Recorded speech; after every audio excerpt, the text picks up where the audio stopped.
And welcome everybody inside Delaware Live Sports, powered by 302. Mike Lang, Pat Garrieni's in the house. Jason Winchell, Nick Halliday, Pops Halliday along with you. Pat made it in time. We weren't sure he was going to be here. Jay, Jay, it's been nice talking to you. Jay, offer your pearls of wisdom. Wait a second. I wanted to drop something. Okay, go ahead. It's great to be here. That's great. Jason will be producing tonight. Pat made a miracle appearance out of Stanton, and here he is. Just 10 seconds ago, Pat. So, but, I do, because we were on the show last night, and I wanted. Oh yeah, hold on. We got Jason's upset special. I have an upset special for you. Now let's say Middletown's won 30 straight in the row at home, right? They're not going to win 31. St. Joe's prop comes in, they're going to dominate them, right? They're go. Not so fast, my friend. Not so fast. Middletown scores late on a touchdown from Brandon Davis. His 4th touchdown in the game to go up 28-27. St. Joe's Prep has a 40-yard field goal. It's a triple doink and falls short. Middletown 28, St. Joe's Prep 27. That's my upset special of the week. And now I'll hand it over to Pat. We got to make a headset switch here. Well, before we start the game. And we're going to turn the volume down here, and we'll be right back.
All right, Pat.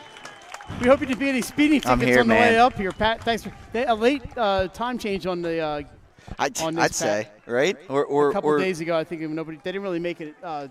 Or I wasn't paying attention. One or the other here. No, I had to look because it was originally at 7 o'clock and they moved it to 6. Pat's here. Pat's going to handle the play-by-play for his alma mater, but we know there's not going to be any favoritism. Pat, I tried to get in your Rivers roster. You're good. On one page, but that's 45 players on that roster. Can't be done. For a Class 1A school, a 45-man roster, that's pretty impressive.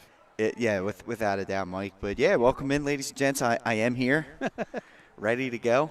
And, Mike, I'm sure you guys touched on it, but this is going to be an exciting matchup here. Yeah, St. E's undefeated. 2 high-powered offenses, IR, but really strong defenses. So we'll see which one gives tonight. Pat, we're outside. We're in the al fresco tonight here at Abessinio Stadium. Thanks to the folks here at Abessinio for hooking us up and setting us up. We are not wasting any time. Pat is going to take it over. Looks like St. E's going to receive the ball.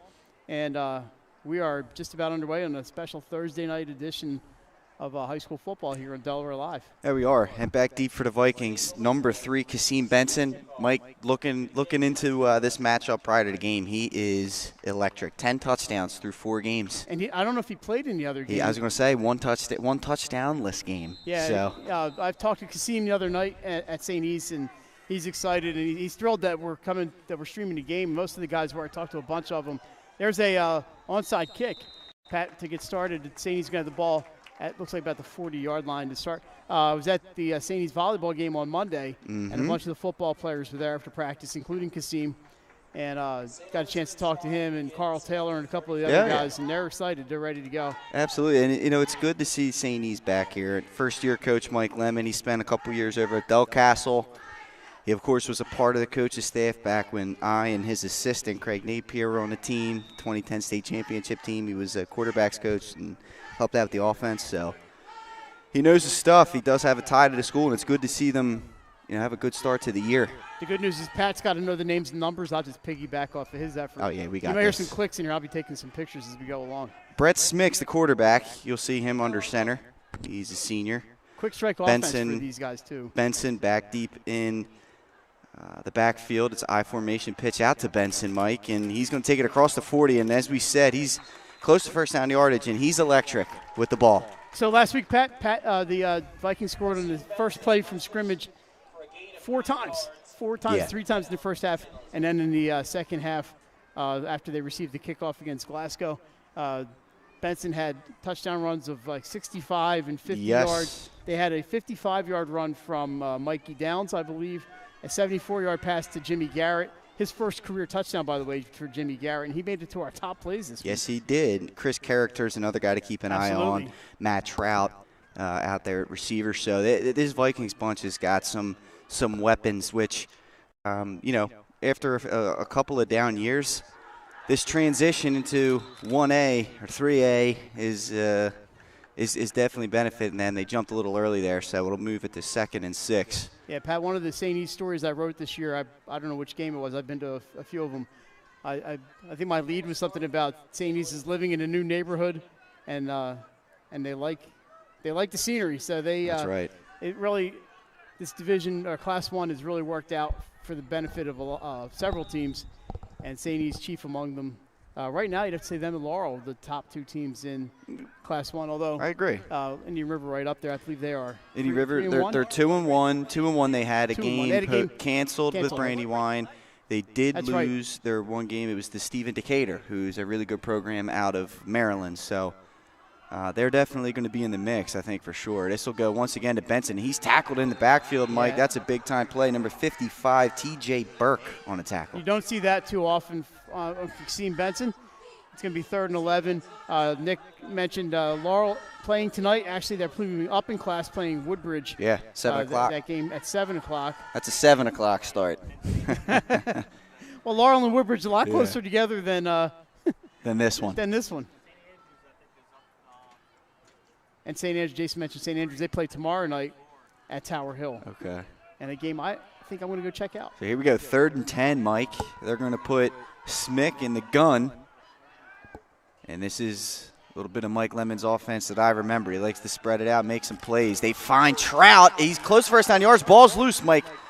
And they're going to say it's incomplete. They're going to say it's an incomplete pass, never had possession. It was there. What a hit on the play by number 5, Donovan Roos. Yeah, and I got a picture of it right there. That's a good one, man. And Trout That's a good one, Trout Mike. was bent in 2 on that play. And Matt Trout, sorry, buddy, this is going in the story. 4th and 10, and it looks like they're going to bring out Caden Harris, if I'm not mistaken. I'm not even sure, Pat. I don't know if I've seen them punt more than twice all year. But a good job by Indian River to shut down that high-powered offense of the Vikings, at least the first time around. We'll see what Coach Lemon can come up with next time. But they got to play some D. Indian River can get it done offensively, too. And it is Harris. He gets this one away. I believe a fair catch called for there, Mike, by Josh Townsend. And that's where Indian River will take over 1st and 10. Good defensive possession to start it off. I got to say, I checked out all the Indian River box scores. There's not one bit of information on any of them, so I'm not real sure who does what here for this team. But great job there by IR to really shut down that St. Elizabeth's offense. You don't see that too often. I believe Ryan Shearer will be their quarterback, number 9. And they're going to go with the old full house backfield, Mike. 3 across the back. They do have a big fella back there who does tend to run the ball. If I'm not mistaken, that's Burke. And here he is, T.J. Burke on the carry. Rolling around the outside, lowering the shoulder. Yeah, you don't see too many running backs wearing number 55. Yeah, it's, I was tipped on this information earlier today. And, yeah, they're going to give him the ball quite a bit. And for St. E's, Mike, I'm sure, as you know, you got to take the legs out for these big guys. And why not? Yeah. Coach Philip Townsend, you got a big fellow like that, offensive coordinator Joe Donnelly, secret weapon. IR out of the old Henlope and South. Yes, sir, right here. We're bringing in motion. They give it again to Burke. And he gets tussled up in the backfield. That's a great job by 58, Andre Green, leading the play. Yeah, great job there.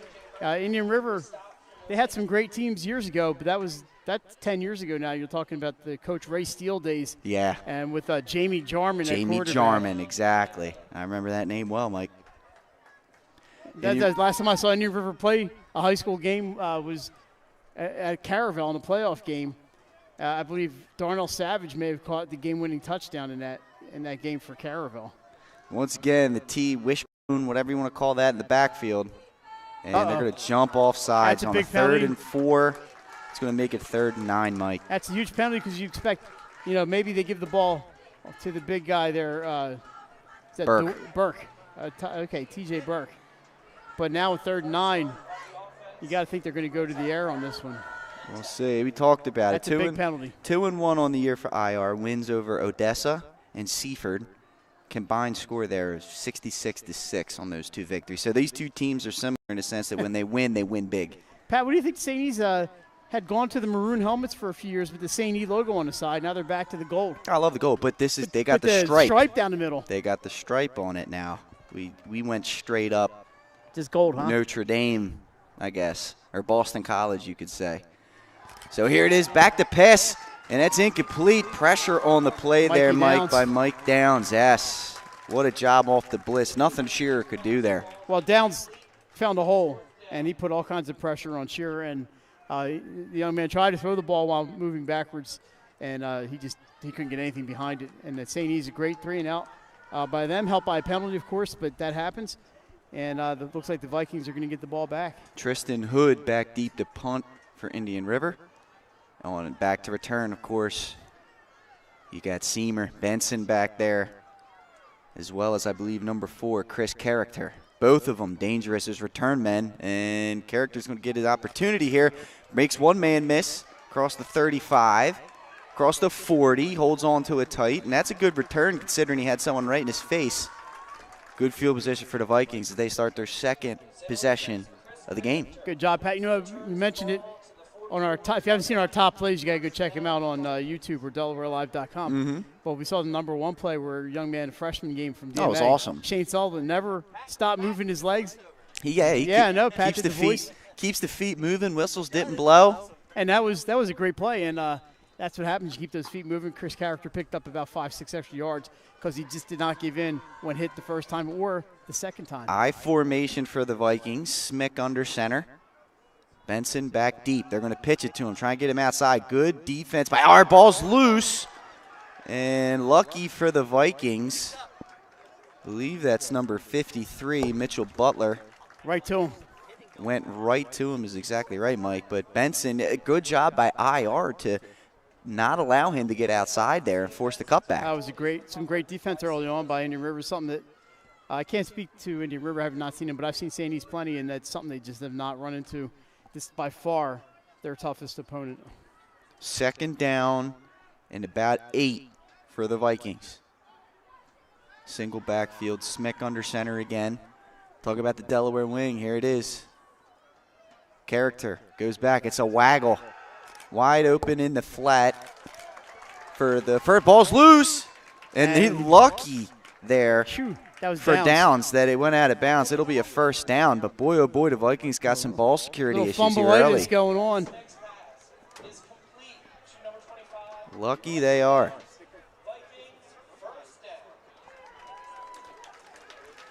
Vikings cross midfield, Mike, and now they're looking to get into scoring position.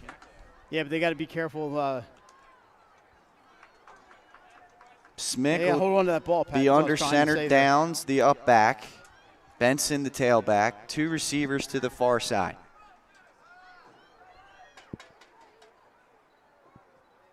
Smick will give it back to Benson, and north and south. This is where you like to see them go. Cassine Benson's got another Viking 1st down, gain of about 11 on that play. Tackled by number 39, Chance Hocker. But so far, you've seen now Benson, when they run him inside like that, they've been able to attack IR. The outside runs don't seem to be there, at least early on in this game for St. E's. Unusual, or unlike the first few games where he's been doing damage outside. But he's just outrunning the defenses on the other teams. Not doing that tonight yet, but it's early. Smick under center again, I formation. He drops back, three-step drop. He's going to go deep for Character, and he just misses him. A little too far. Had him. Character had a step there. Couldn't quite connect. No, that's not a bad play on a first down at the 29-yard line. Sorry, the 34-yard line. Yeah, it's a good ball there. And, you know, not terrible coverage by Javion Chandler. And only a freshman out there. Perhaps that's where Coach Lemon's thinking. Let's test the young man early. Just a bit too far. Lights are on here at Abessinio. Beautiful place to watch a game. Not yet taking effect. Yet again, Vikes are in the I formation. Smick will give to Benson. Again, north and south. He's across the 30. He gets down to about the 29. It'll bring up a third and manageable for St. E's. I think they're going to spot it at the 30-yard line. We're called a gain of 4. Nope, 5. That's at the 29. Pat, you could have a lot of options here. You could, if you're throwing the ball, you could look for a short pass to a guy like Downs or Schiavone. And this may be a four-down territory, Mike. Or Jimmy Garrett. Yeah, I think so. Unless you can guarantee a punt going out inside the 5, but I think I'd probably take their chances here. So here we go, I formation yet again. That's primarily what we've seen St. E's in early in this one. Benson the tailback. Smick. It's a play-action pass. He's got his man down, but he overshoots him, and it's intercepted. Hayden Hall on the return across midfield. Downs is going to chase him down, but what a play, momentum shifter for Indian River. Hayden Hall with the big-time interception, and now Indian River is in scoring position inside the 30. Ball off the fingers of the receiver, pops up in the air. That's all Hall needed, and number 3, and he was on the left sideline. Back to the Vikings. Smick a little too high 32 on the throw there. Ooh. And St. E's had some trouble holding on to the ball. That one just passes a little too high. Now we're going to see the St. E's defense. Who chased him down on that tackle? Was that Mike Downs? That was Downs, yeah. Hustling down. He knows he let that ball hit off his fingertips, went and did the chase down. Now IR again. In that wishbone, this is going to go to the tailback. I believe that's Vaughn Griffin, but let's see what number that is when we load up from the pile here. Let's see if I can help us out here at all. Number 9, right? Number 5. Number 5. So that's Donovan Roos. I'd like to thank Indian River for the dark green numbers on the white backgrounds. The St. E's, you know, for a small school, they got nothing doing, as you said, Mike. There. They're making some things happen up front, St. E's. I think that's a no gain. Well, maybe a half yard. It's going to be third and I'd say third and about 8.5, 8. That was Ashton Stevens on the carry.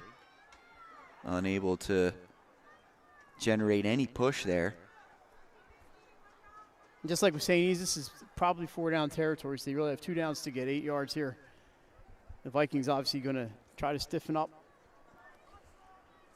and atone for the error that put them in this position. Coach Townsend sends in the play. And how about this? IR right up to the line. Ryan Shearer under center again, the wishbone. And they go opposite side on the carry. He's going to be just short there. Number 24, Dalton Hall. Eric O'Neill with the tackle on that one. Good job by O'Neill. There's the new mascot here at St. E's. Uh-oh. Is that Howard Eskin? What is his name? I'm going to look this up. Apologies to the Viking faithful. Gets them a first down, so they might go back. They still have that TJ Burke out there, the big dude. That must be looking like Refrigerator Perry coming at you or something. 4th and 3 upcoming. Victor the Viking is the mascot's name, and that's a big penalty right there against IR. That's twice that's happened, and the IR coach is shaking their heads over there. Let's go move it back. 4th down and 8 now upcoming. Pat, what a glorious night here in Wilmington. Oh, it is. It really is. Wonderful fall evening. It's a perfect night for football out here. A beautiful night for football. It's always a good night for football. But this is a beautiful night for football. Yeah, it's absolutely gorgeous. We got the Viking cheerleaders here with Victor. That's it, Victor the Viking. What an awesome addition. Pick up on that last play by Dalton Hall before O'Neill chased him down. We'll just see what happens on it. It's a 4th and move the ball on offense, but they've had trouble. issues holding on to the football, whether it be fumbles, whether it be passes going, maybe a little bit overthrown or a big hit, jarring the ball loose.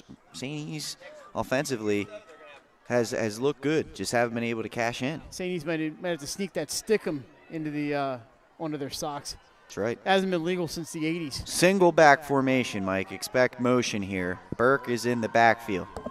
There it is. They're dropping back to pass. Sheer hit again as he throws, and it's almost intercepted. There's a penalty. I think that's going to be offensive holding. Yeah, he prevented the cornerback from coming back. Interceptor.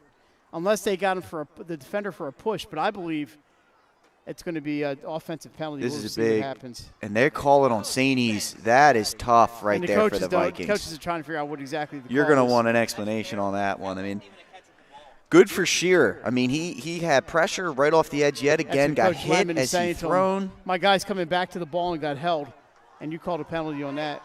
Yeah, it's a tough one. In fact, I got a picture of it right here. That's a tough one. Nonetheless, it's going to be 1st down and 10 for St. E's at the 15. Well, that call is pretty questionable.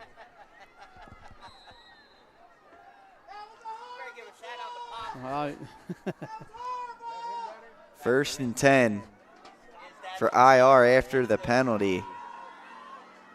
And St. E's looks to be out of sorts here. They go to Burke. He can't handle it, and St. E's is going to fall on it, Mike. Boy, oh boy, how about that? We were just talking about that. He never had it, Pat. Right off his hands. Burke falls. It falls right to the turf, and St. E's will hold on to it. Well, there's another turnover. That's been the story of the first quarter so far, the turnovers. And including a couple that could have happened and didn't. Unbelievable. Maybe that's a brand new football they're using out there. I don't know. It's a back and forth affair. Nick said that's a BSN football. Now let's see what St. E's can do. They're at the 19. Coming off of the return turnover. Smick is in the true Delaware backs. They go to the motion. This is Character handing it and going up the middle. He picks up about 6 yards. Good first down play. That's a good run by Chris Character. Right up the middle. You mentioned it, Pat. They're having success inside the tackles. Have not been able to get free on the outside just yet.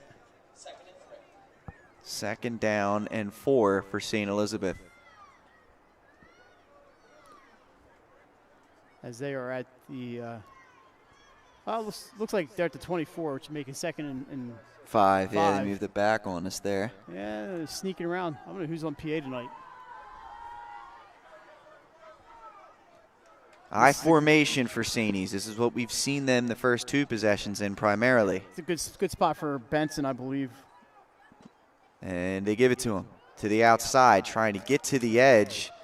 Nice cut back. He goes across the 30, getting help from his lineman for a 1st down. Nice work there by St. E's. Good vision by Benson on the cutback and to get north and south on that play. Getting help there from Mitchell Butler, Eric O'Neill, and a couple other linemen helping him along. And Kasim usually doesn't need that help, but it doesn't hurt to have your friends behind you. Well, what I've seen early is IR's got some pretty good lateral speed here. They're able to get to the sidelines on these tosses. That's an 8-yard gain for Kasim Benson. 1st down at the 33 as we have under a minute to go here in quarter number 1. Scoreless so far at Abessinio. There's the Delaware backs yet again. Smick gives it off to Character, looks to bounce outside. Hold on to that football, young man. Gets a small gain on first down there. Again, good gang tackling from IR, led by number 12, Ivory Richardson. That sounds like an awesome football name. Ivory Richardson. Yeah. That's probably going to do it here for the first quarter. We have 20 seconds to go. We'll see. You never know. You don't know. You're right. Just a 2-yard gain after all the movement. They might get a playoff here. You never know. I'm not sure how much time was left when they started the play clock. Smick under center. He's going to get it off. They go to Benson. Cut back. He's got lane. One man to beat. He beats Richardson, and he's off to the races. It's all going to come down to angles, and they do push him out of bounds. It's Donovan Roos, but a big-time run by Benson to end the first quarter. As St. Easter's going to start in at the 40-yard line as we go into the second, Mike. Well, no scoring, but a lot of action. And, Pat, just about what we expected, a real close game between these two. We're going to take our first commercial break. And we'll be back right here on Delaware Live Sports presentation of Delaware High School football. Hi, I'm Scott Kammerer from Solo Concepts. Today we're at Lupo Italian Kitchen in downtown Rehoboth Beach. Come check us out. Located inside the Hotel Rehoboth, Lupo serves coastal Italian cuisine with fresh pasta made in-house daily. Lupo features plenty of unique craft cocktails and an extensive award-winning all-Italian wine list. Popular dishes include lobster bucatini, veal meatballs, grilled swordfish, and eggplant parmesan. Lupo Italian Kitchen on Rehoboth Avenue, serving happy hour daily and dinner 7 days a week. See you soon.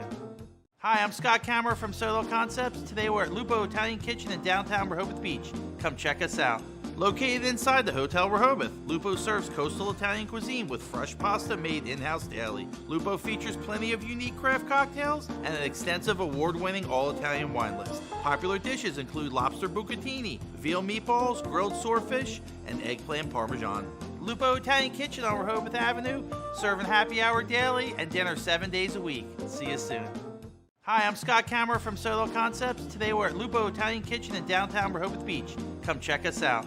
Located inside the Hotel Rehoboth, Lupo serves coastal Italian cuisine with fresh pasta made in-house daily. Lupo features plenty of unique craft cocktails and an extensive award-winning all-Italian wine list. Popular dishes include lobster. And welcome back in, ladies and gentlemen.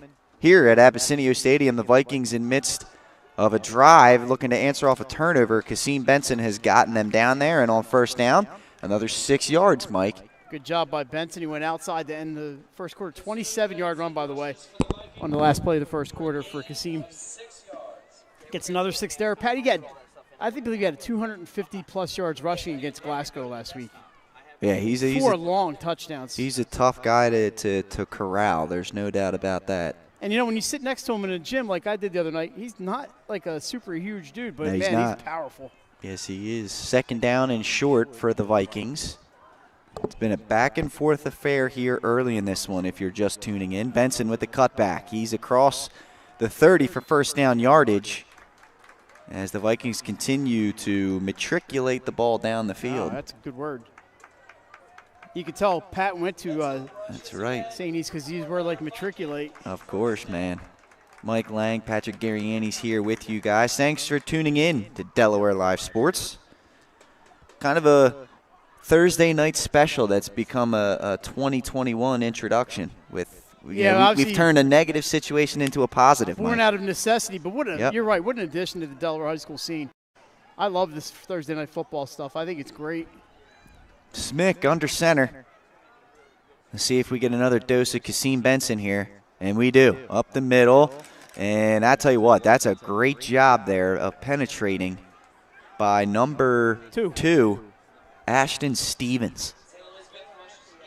All these tackles. Tackle to be held on. All these tackles we've seen Benson break. And that was a good job there. Pat, the other by positive Stevens.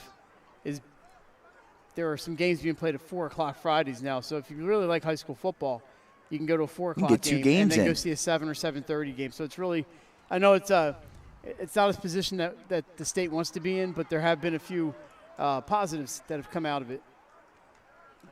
Second down and 9 for Brett Smick and the Viking offense. And again, it's Benson again across the 25. And that's where he will be stopped. That's Dalton Hall, number 24 on the tackle. Yeah, Kasim thought maybe he rolled over the back of the defender and was still on his feet, but that's not going to be the case if it's 3rd and 5. 2 down territory again. Now, last time the Vikings were in this situation, we saw an interception, just the right place at the right time for Hayden Hall, number 3 for Indian River. Took advantage of an overthrow. I think you might see Smick open it up here a little bit. They do have a lot of room on that far side of the field. You see Jimmy Garrett, number 12, splitting left along with Chris Character. Nobody wide right here. And obviously Benson and Downs in the backfield. Do have a tight end over here, Mike.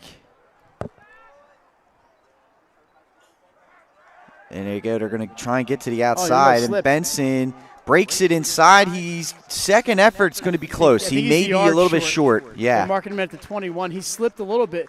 Kept his footing, but he was down a little too low. IR with a huge commit to the outside that they left a pretty natural running lane right up the middle. That's good vision from Benson to turn what would have been maybe a no gain or a loss into a 4-yard gain. And this is much easier for the Vikings to manage than a 4th and 5. Absolutely. You know, if I'm Coach Lemon, I might be bringing in number 77, Big Carl Taylor, moving him off the line and let him run the ball. He had a touchdown last week on a fumble return. But now Carl's going to be out there on his line position. And now, actually, Carl's on the sideline. He could go in there and play. And we can see, again, I formation. I expect nothing, either a smick,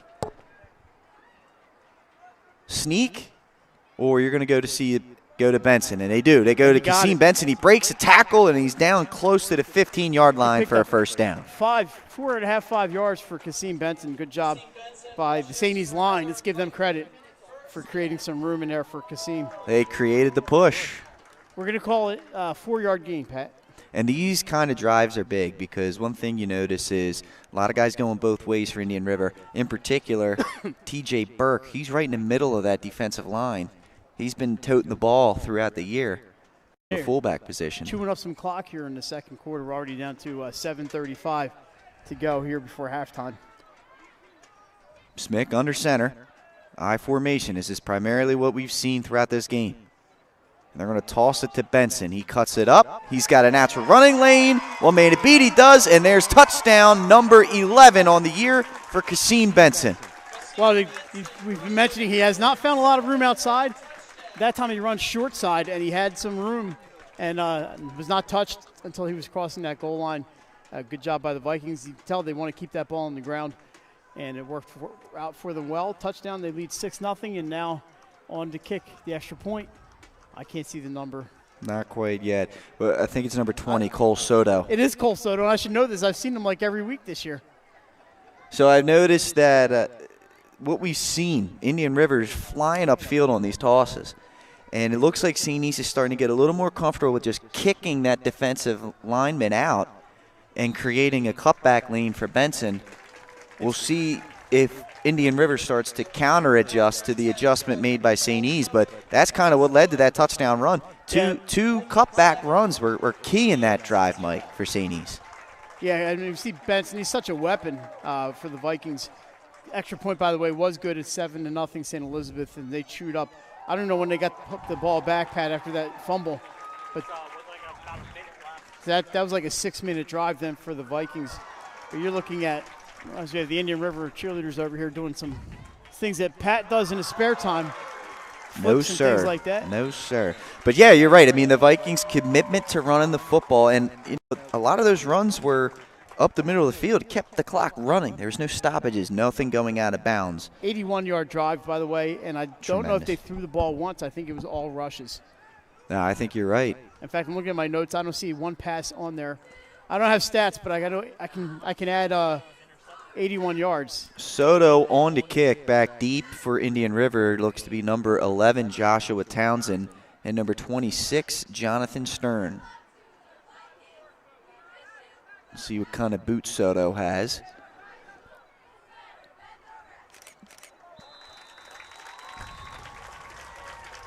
Great job by the Indian River cheerleaders.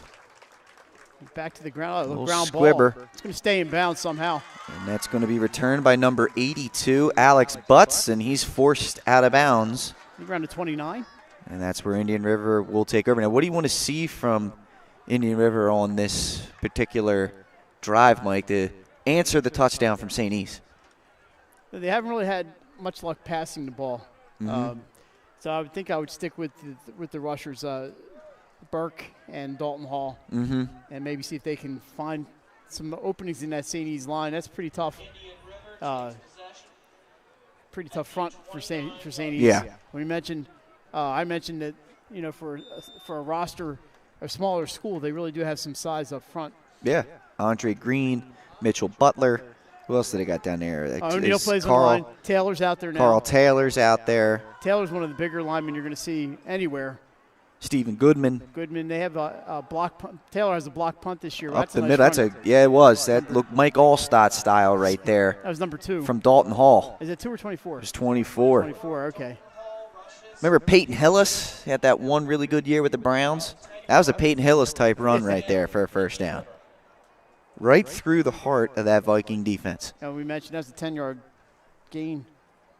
I'd like to see them keep going to those running backs at first play, right to Hall. They go split backs here. And they go once again right back to Hall. Nothing doing this time. Great job by that Viking front. Getting off blocks and sealing the middle off. Believe that was wrapped up. Andre Green was the guy that got to him. Obviously, St. E's the players made some adjustments right in the huddle there and said, hey, we missed this, or we got to close up the middle, and then they did it right away. Absolutely. And second, and we'll call it 9 because we're generous types. Kasim Benson coming in for Matt Trout here. Even Trout a breather. He looks to be maybe a little bit. You see Coach Tom Beto down there going to check on him, make sure he doesn't need any icy hot or something. Trainer extraordinaire. Hall up the middle. That's a tackle. That's Carl Taylor. You talked about him, Mike, and he makes a play right there, the young man. I can hear the fans in the stands here yelling for Carl. Third down and long here. This is a good response from the Viking defense. Perhaps this is where you start to see a pass attempt, Mike. Yeah, we're getting 9 yards on the ground. That's not easy. At some point, you're going to have to throw the ball. And they got to be careful. They've jumped a few times and created even longer. They've shot themselves in the foot a couple of times. You're right about it. Let's see single back formation. They're going to pitch it to the motion man, Hayden Hall, and he gets the edge. It's going to be dependent on the spot. They're going to mark him short. Yeah, it looks like he's going to be about 2 yards short based off of the spot there from the official. He's out at the 47. Needed to get to the 49. Fourth down and 2. And a decision here for Indian River. It looks like they're going to bring the punt unit on. I would not be as Tristan Hood will step on the field. Surprised they try to draw an offside here. I don't think they'll try a fake, but you never know. The dynamic duo back there for the Vikings, Character and Benson. Out of bounds, like Tom Coughlin used to say. This one's up and away. It's a wobbler. It's a good one. Character fields it. He comes up. He's got some room. He makes the man miss. Cutback lane is there, but that's a good stick. It's going to come to an end at the 21. Who is that? Who was that on that beautiful form tackle there? Number 52, Gavin Denieri. That was a really good tackle, man. Well, I was first surprised. Character returned the ball with the guy a yard in front of him. Got away from him. Got away from a second defender. And I'm going to give Character some props because it's an art form that has been out of this game for way too long. Too many people are afraid to field the punt. They let it bounce and roll. No one even comes up and fair catches it. It's like they can't read it. All you hear is poison, poison, poison. I'm tired of that stuff. Yes. We need poison control. So here you go. I formation, 1st and 10 from the 22 for St. E's.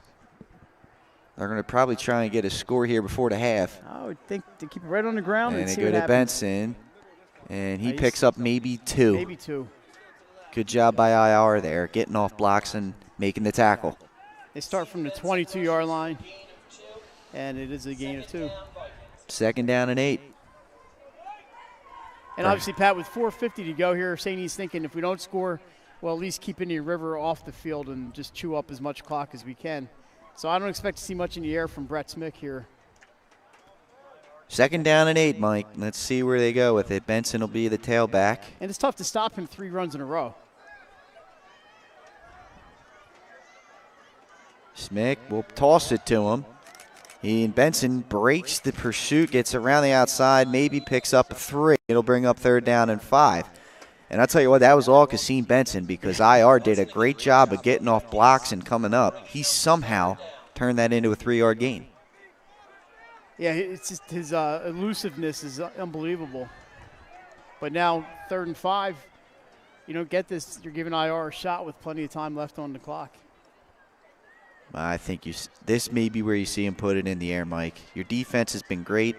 Just take care of the football if you're Smick. I think they're trying to wind the clock. I'm not sure why. He ran out of bounds. There it goes. Single back formation. That's going to be Downs in the backfield. And we have a flag. Let's see what this is. I don't think it was a delay. I just see Is too many men in the huddle?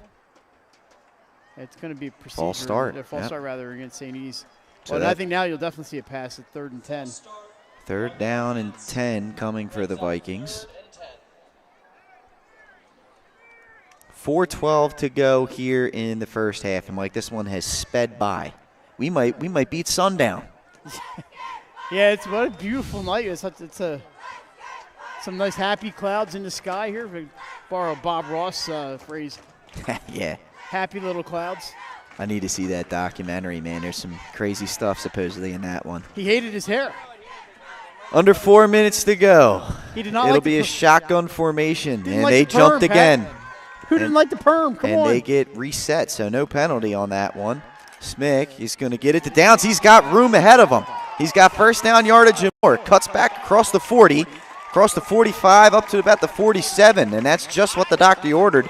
No one covers the back out of the backfield, Mike, and it turns into a 20-plus yard gain. 25 yards for Mikey Downs. Passed right into the flat. You mentioned it, Pat. There was nobody on him. Mike Downs had all kinds of room. Made some people miss. We're seeing the no huddle come up, Mike. Thanks to Coach Lemon, I can't get anything out. I formation. Expected to go back to Benson here. A nice safe pass that was, Pat, and it really worked out for them. And they give it to Benson. He's hit immediately in the backfield. No one blocked the guy off the edge. That was number 2, Ashton Stevens. 2nd down and 10 coming for the Vikings. And they're going to the no huddle, as you mentioned. And they're going to go, looks like single back here. 2 back, 2 wings. Split out to the far side.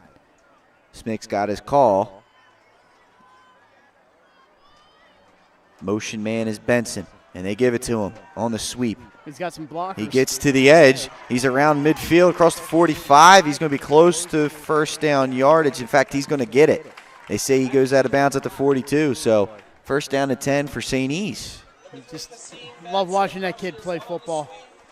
He just breaks down angles. He really does. That was at the 47. So down at the 42, a pickup of 3, carry the 1. 11-yard pickup for Kasim Benson. Seeing a lot of the wing T offense tonight. I formation and wing T coming at you from St. E's. And they're back into the I here. I think Smick might throw another one at some point, but on 1st down, I expect to see more of Kasim Benson. Looks like they're doing a check with me. Coach Lemon sees something in the defense. He gets it to his quarterback. Let's keep an eye on the play clock here. Not quite there. There's 10. Motion man coming and a timeout for St. E's. That was slow developing there, Mike. You can't afford a delay game penalty there. But when you have timeouts left, 2:42 to go, it's only their 1st timeout. Yeah. That's a smart play by Mike Lemon. Why even risk a 5-yard penalty there when you have the timeout? Absolutely. And, you know, whenever you run those check with me's like that, sometimes it opens the opportunity for miscommunication. They were a little bit slow developing. He saw the referee put his hand up. That's usually the signal for 10 seconds. Once he starts pumping it in the air, there's only 5 left. Yeah. So you're right. Good timeout there does allow Indian River to catch their breath a little bit. They've been out on defense quite a bit here in the second quarter. Yeah, they've spent a long time out there. They had one offensive possession. Like you mentioned, a lot of guys play two ways. So it was a good break for them as well. And we'll see what Dr. Lemon came up with in the lab. Looks like it could be a cover 3 defense. Might be man-to-man. It may be. And it's zone. They give it to Benson. And he is scuffed up in the middle of that line. That's T.J. Burke getting off the block and making a play. And that kid, he's impressive so far. Running the ball on offense, making plays up the middle on defense. Got some help there from Ashton. 2nd and 10. Here we go. No huddle offense here again, Mike. Smick takes the snap. He's dropping back. He's going to throw the fade to Character, and he just let him a little too much and had it a little too far in the inside part of the field. Character running down the sideline. You may have missed him on the inside part of it there. I think he was well covered on that play. That would have been a perfect pass to get into Chris Character. Now you're looking at a 3rd and 10. You never know. I would expect another pass here, maybe like the one they threw to down, something safe and short and give him some room to run. But with number 3 back there, you just never know. You may look for him. He does have 1 receiving touchdown on the year, does Kasim Benson. Pat, the concession stand's open, man. Love that. I thought I smelled some Chick-fil-A. We're going to get Jay. Jay will be down there for us at halftime. I formation, Mr. Benson in the backfield. You may see a run here to set up a 3rd and short, Mike. I'll tell you what, it's 3rd down now. They're going for the pass, play action. There's Downs again out of the backfield, spins. He's forced out of bounds at around the 26-yard line. So there it is again, Mike, off the play action. Linebackers may have been a little bit confused. Downs wide open in the flat again. And I just said something safe, like you did to Mike Downs last time. I went to Mikey Downs again, yep. Other side. This time came right at us on this side of the field. And he had some blockers. Mike, and, the safety blanket Downs. He picked up 14, let's see, they're up to 26. About a 13-yard gain, I think. 2:01 to go. Smick, he's missed on the deep routes, but he's made some plays in the intermediate short game through the air. He's going to drop back again. 3-step drop. He's going for that fade. He's got open. Character. Touchdown. Oh, what a catch. Chris Character, a top play candidate right there. Chris Character threw the 2 hands up, Pat, and held on while tiptoeing along the sidelines. Great catch and a great throw. We've seen Smick miss him on 2 fades earlier in the game. He missed 1 long. He missed 1 short. That time it was a beautiful throw, and you're right. Character with a great hands catch to make sure that he keeps the foot in bounds. And that's a big score before the break for St. E's to extend their lead. That was I believe, about a 32-yard touchdown pass, if I'm not mistaken. What a throw there. Stick to Character. But Chris Character having to keep his feet in bounds and does a great job of that. And St. E's Cole Soto here with the kick. It's up, and it is good. And it's 14-0, 1:53 to go until halftime. Pat, we may see that play again next week. Oh, with that, I mean, it was beautifully done, beautifully executed. The line has done good on these 3-step drops. You know, with a quarterback only getting maybe 4 or 5 yards deep on that 3-step, you need to make sure that you're holding that line up front and not giving up any penetration. They've done a pretty good job of that, and that's allowed Smick the time to get those fade throws off. Just a well-designed play. And St. E's up 14-0. And I know the criticism of St. E's has been who have they played. Well, they have a tough opponent tonight, and they've done well so far. Yeah, Indian River's just got to try and figure something out offensively. That's where, here in this first half, St. E's has just stymied the run game, have not allowed them to really get anything going. No, they've been good on solid on both sides. Not think Indian River's played poorly. I thought they played pretty well, actually, but St. E's found something. Kick is away, fielded by the up man across the 35, and May got to 37 with forward progress. Well, they've got a minute 46 is Ashton Stevens. to go, about 64 yards here. Let me get my junk out of your way. Oh, you're good. You're good, Mike. No worries. 14-0, minute 46 to go, like you said. Indian River's got a couple timeouts left. They need to get something going quickly here before the break. Down 2 scores, if I'm not mistaken. St. E's will get the ball coming out of the half, if I'm not mistaken. That's a fantastic. Burke in the backfield. And there's the motion man. So Burke is alone in the backfield. Shearer under center. He's going to drop back. The pass pressure coming from behind. He gets it off. It's caught, but there's nothing there. Big time hit. Chris Character. Pass was completed to number 88, LaRon Horsey. Chris Character was right on Shears's tail. He was. Tackle made by number 76, Eric O'Neill. 4-yard gain. Second down and 6 here, and the clock continues to run for Indian River.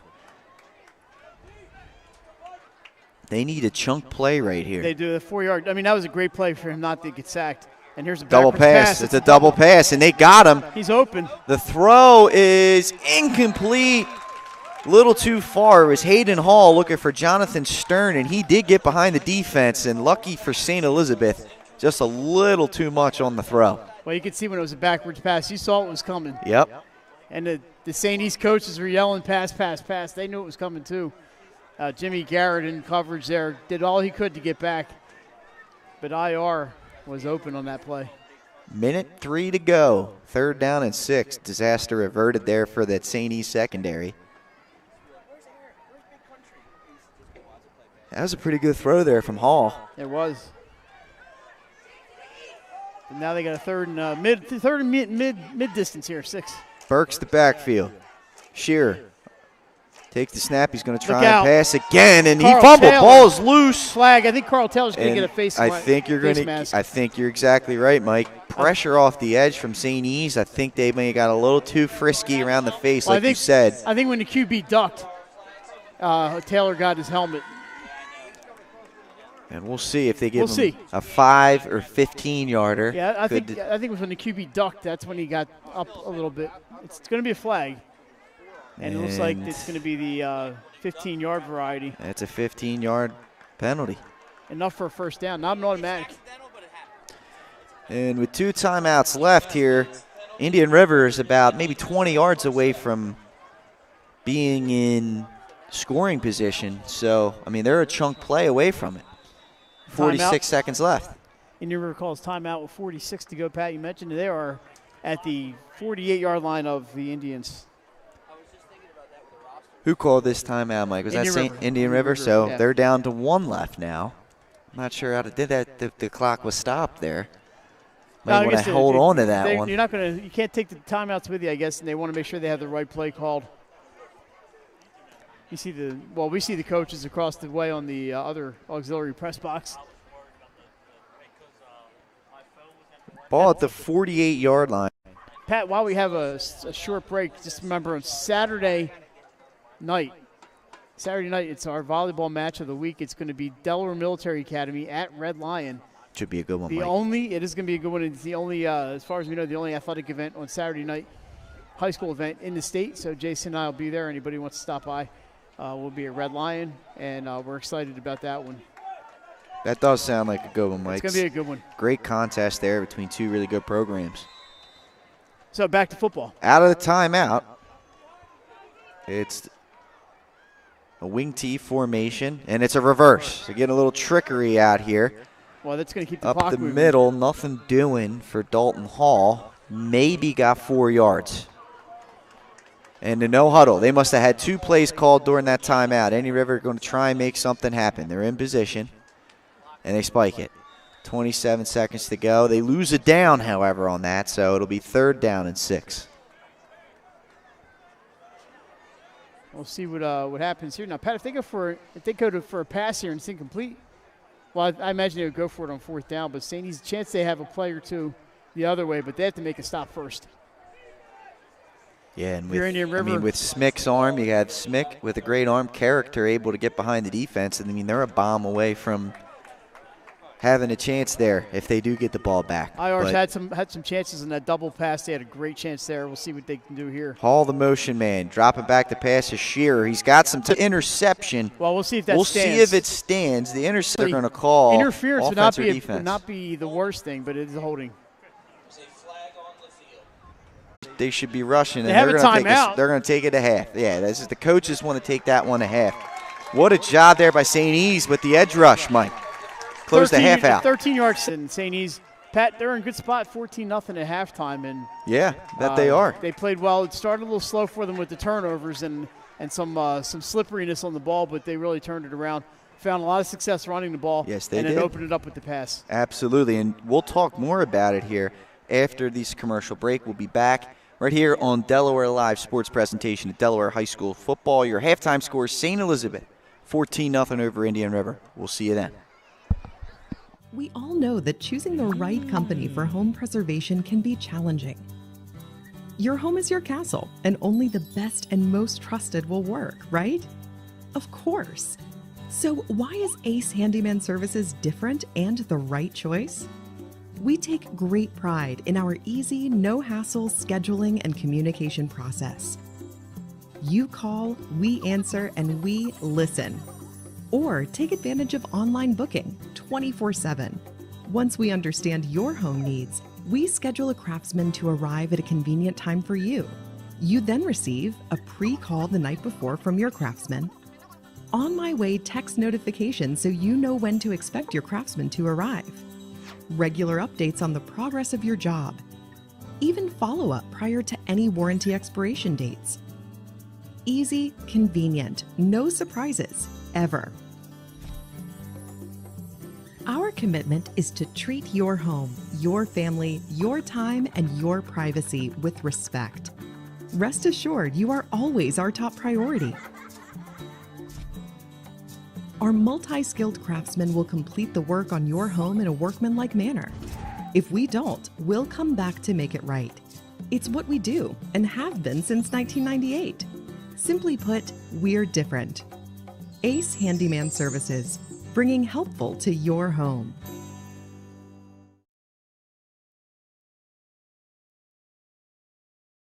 Get the assurance that your HVAC system is what you need with Ambience. Ambience provides you with over 25 years of experience in the heating, cooling, and plumbing industry. The team at Ambience Heating and Air Conditioning provides high-quality residential HVAC installations, maintenance, and repairs in new and older homes in the Delaware, Maryland, Pennsylvania tri-state area. You may not realize it, but half of your energy costs go to heating and cooling. Make sure your energy dollars count and call us today for a free estimate. 302-239-HVAC. 302-239-4822. Hi, I'm Scott Kammerer from Soto Concepts. Today we're at Blue Coast Seafood Grill and Raw Bar in Rehoboth Beach, Delaware. Come check us out. Located in the Rehoboth Gateway, Blue Coast features indoor and outdoor dining and serves beautiful, simple food that highlights the flavors of Southern Delaware. With chef-inspired daily specials, an award-winning wine list, and an extensive list of craft cocktails and local beer, Blue Coast is the perfect spot for a night out. Blue Coast Seafood Grill in Rehoboth Beach, Delaware, open 7 days a week year-round for lunch and dinner. See you soon. High school athletics is not what it used to be. The sporting goods industry has been disrupted, adding to coach and athletic director daily challenges. BSN Sports stands ready to change the fundamentals of our industry, giving our customers the advantages they need right now.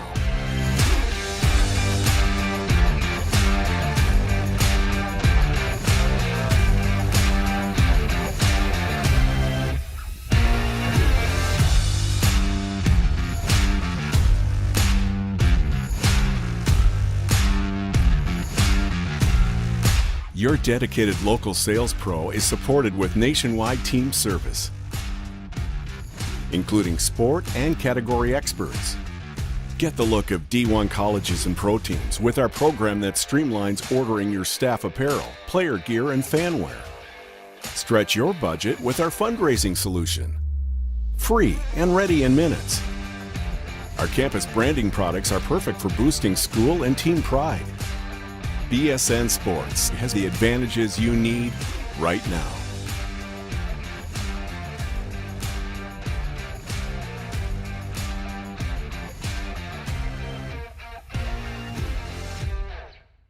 Barkley Heating and Air. Barkley's can work on all brands specializing in air conditioners, gas, oil, and heat pumps. Family owned and operated with over 17 years of experience. Licensed, insured, and a multiple-year First Aid Favorites winner. Barkley Heating and Air offers 24-hour emergency service with service plans available. Customer satisfaction guaranteed. Call 302-653-5971 for a free estimate today. John and Ginger Barkley are looking forward to serving the community. Find them on the web at barkleyheatingandair.com.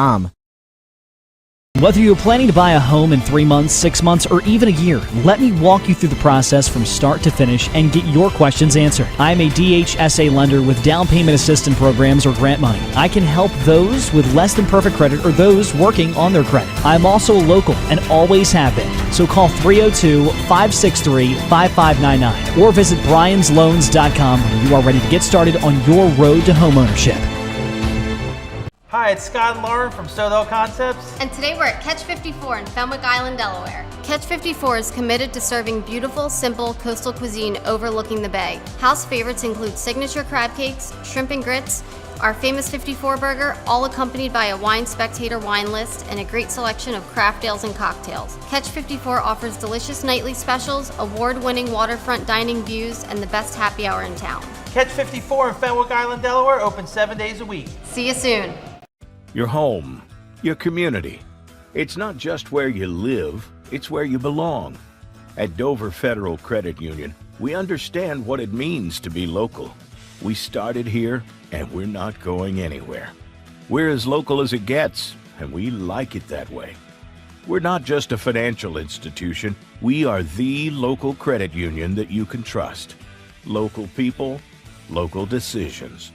Dover Federal Credit Union.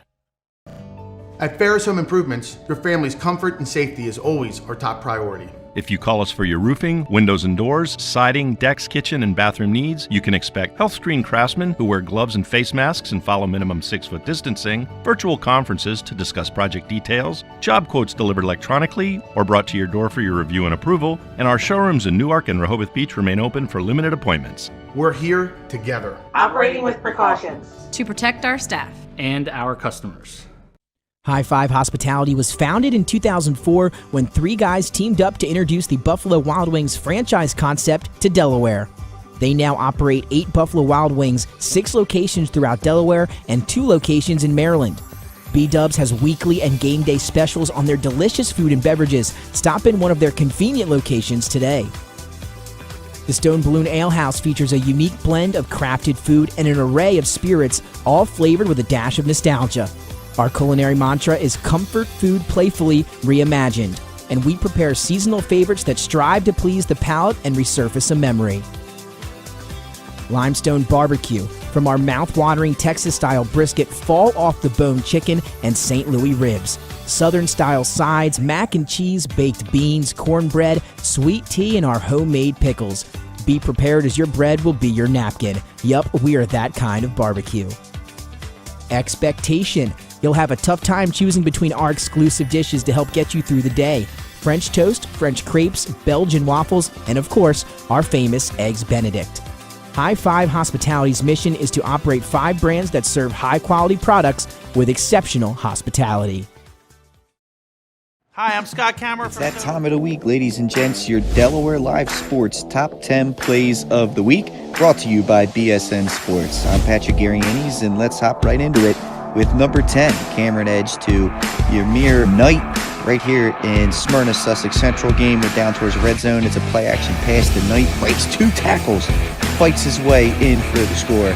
Smyrna getting the big-time 3A win over the defending champs, the Sussex Central Golden Knights. And you might see them again a little bit later. Number 9, Megan Peters of Padua. As you can see, this ball is going to get pushed down the side here, and boom! Knocked right in. There's nothing that Smyrna defender could do. What a job there by Peters. Padua getting the big win. Number 8, Cam Edge. We told you you'd see him again. To Denham Smith. You want to know why this young man is a 4-star quarterback recruit? Watch him step up in the pocket, good presence, just throw. Off balance, one hit. That is a 53-yard throw in the air. And he looked like he threw it off the wrong foot, had nothing behind it. And it hits Denham Smith right in stride. What a job there. Again, Smyrna big-time win. Now Brett Smith to Jimmy Garrett on the old waggle play. The backside post to the tight end off the waggle here. This looks very familiar. Smith going deep. This looks like Frank Samlick to Colin Russell back in the day. In stride. Oh boy, is it fun to see my Vikings back in relevancy. Number 6, Aubrey Lyons at Padua. Look at these 2 saves here. Tremendous effort. There's one right there getting on the floor. This ball stayed alive here. They think they got a point. Nope. There it is again. Another save for Padua as they got a big-time win over Smyrna. And it's because of plays like that. Number 5, Max Ewing of Archmere. Look at this hustle play. These are the kind of plays you got to love as a coach. Albero back. He's looking deep on the post. Hits his man. Good defense here by the Friends defender. And that ball's loose. No fear. Dives on it. Diving play for the Hawks. And boy, that was a big-time win they got over Friends. They're looking very good in the early going of this season. Number 4, Julia Sauter of Wilmington Charter. Again, another 2 one-handed saves here. There's one on the floor getting loose. This was our game of the week last week. We had them on the show, Wilmington Charter and Newark Charter. And here's number 2, another one-handed stop for the Force. And then they finished the point off in a tremendous fashion there for the Charter Force. Number 3, Nassim Griffin of Appoquinimink. This was one of their lone bright spots, this 89-yard kickoff return against St. George's. And you're going to have to trust me on this one. You can see he hits the sideline. He hits the hole and goes. The video skipped, but the results were the same. Touchdown, Jaguars. The number 2 play of the week is brought to you by Elijah Alexander and Giovanni Sanchez of St. George's. And boy, what a play this was. It was looking like a good sweep for Appo. Look at the hustle. Knocks it out as Alexander. And now Sanchez is off to the races. One man to beat. The 20, the 10, the 5. Touchdown. And he skids across the turf. But boy, oh boy, again, St. George is extremely impressive in this one. And your number 1 play of the week is Shane Sullivan at DMA. This is a freshman game. And you'll see here, Sullivan makes the catch on the wide receiver screen. Goes across the defense here. Is pretty much wrapped up, but the feet never stop moving. No whistles blown. Somehow Sullivan breaks through this thing around the 35, and he's off to the races for the touchdown. You can't believe it. This is why you don't stop playing until the whistle is blown. That will do it for your top 10 plays of the week. Thanks once again to everyone for watching. This was brought to you by BSN Sports. We'll see you next week. Know that choosing the right company for home preservation can be challenging. Your home is your castle, and only the best and most trusted will work, right? Of course. So why is Ace Handyman Services different and the right choice? We take great pride in our easy, no-hassle scheduling and communication process. You call, we answer, and we listen. Or take advantage of online booking 24/7. Once we understand your home needs, we schedule a craftsman to arrive at a convenient time for you. You then receive a pre-call the night before from your craftsman. On my way text notification so you know when to expect your craftsman to arrive. Regular updates on the progress of your job. Even follow-up prior to any warranty expiration dates. Easy, convenient, no surprises, ever. Our commitment is to treat your home, your family, your time, and your privacy with respect. Rest assured, you are always our top priority.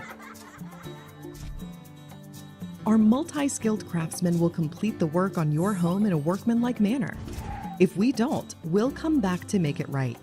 It's what we do and have been since 1998. Simply put, we're different. Ace Handyman Services, bringing helpful to your home.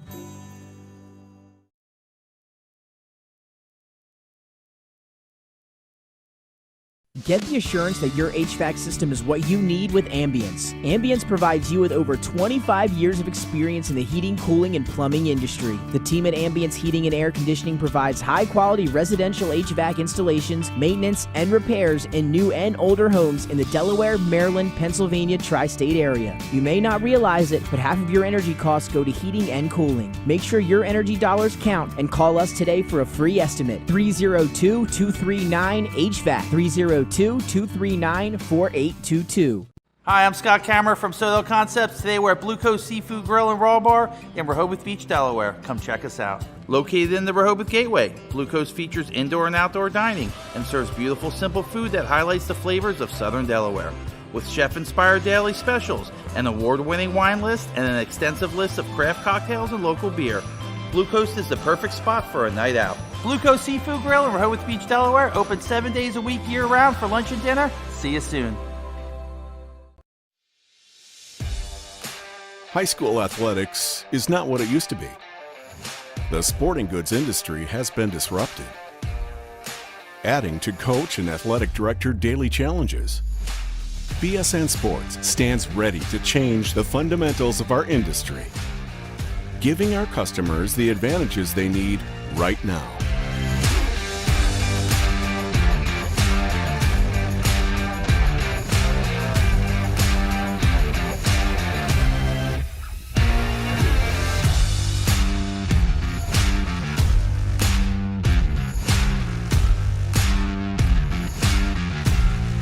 Your dedicated local sales pro is supported with nationwide team service, including sport and category experts. Get the look of D1 colleges and pro teams with our program that streamlines ordering your staff apparel, player gear, and fanwear. Stretch your budget with our fundraising solution. Free and ready in minutes. Our campus branding products are perfect for boosting school and team pride. BSN Sports has the advantages you need right now.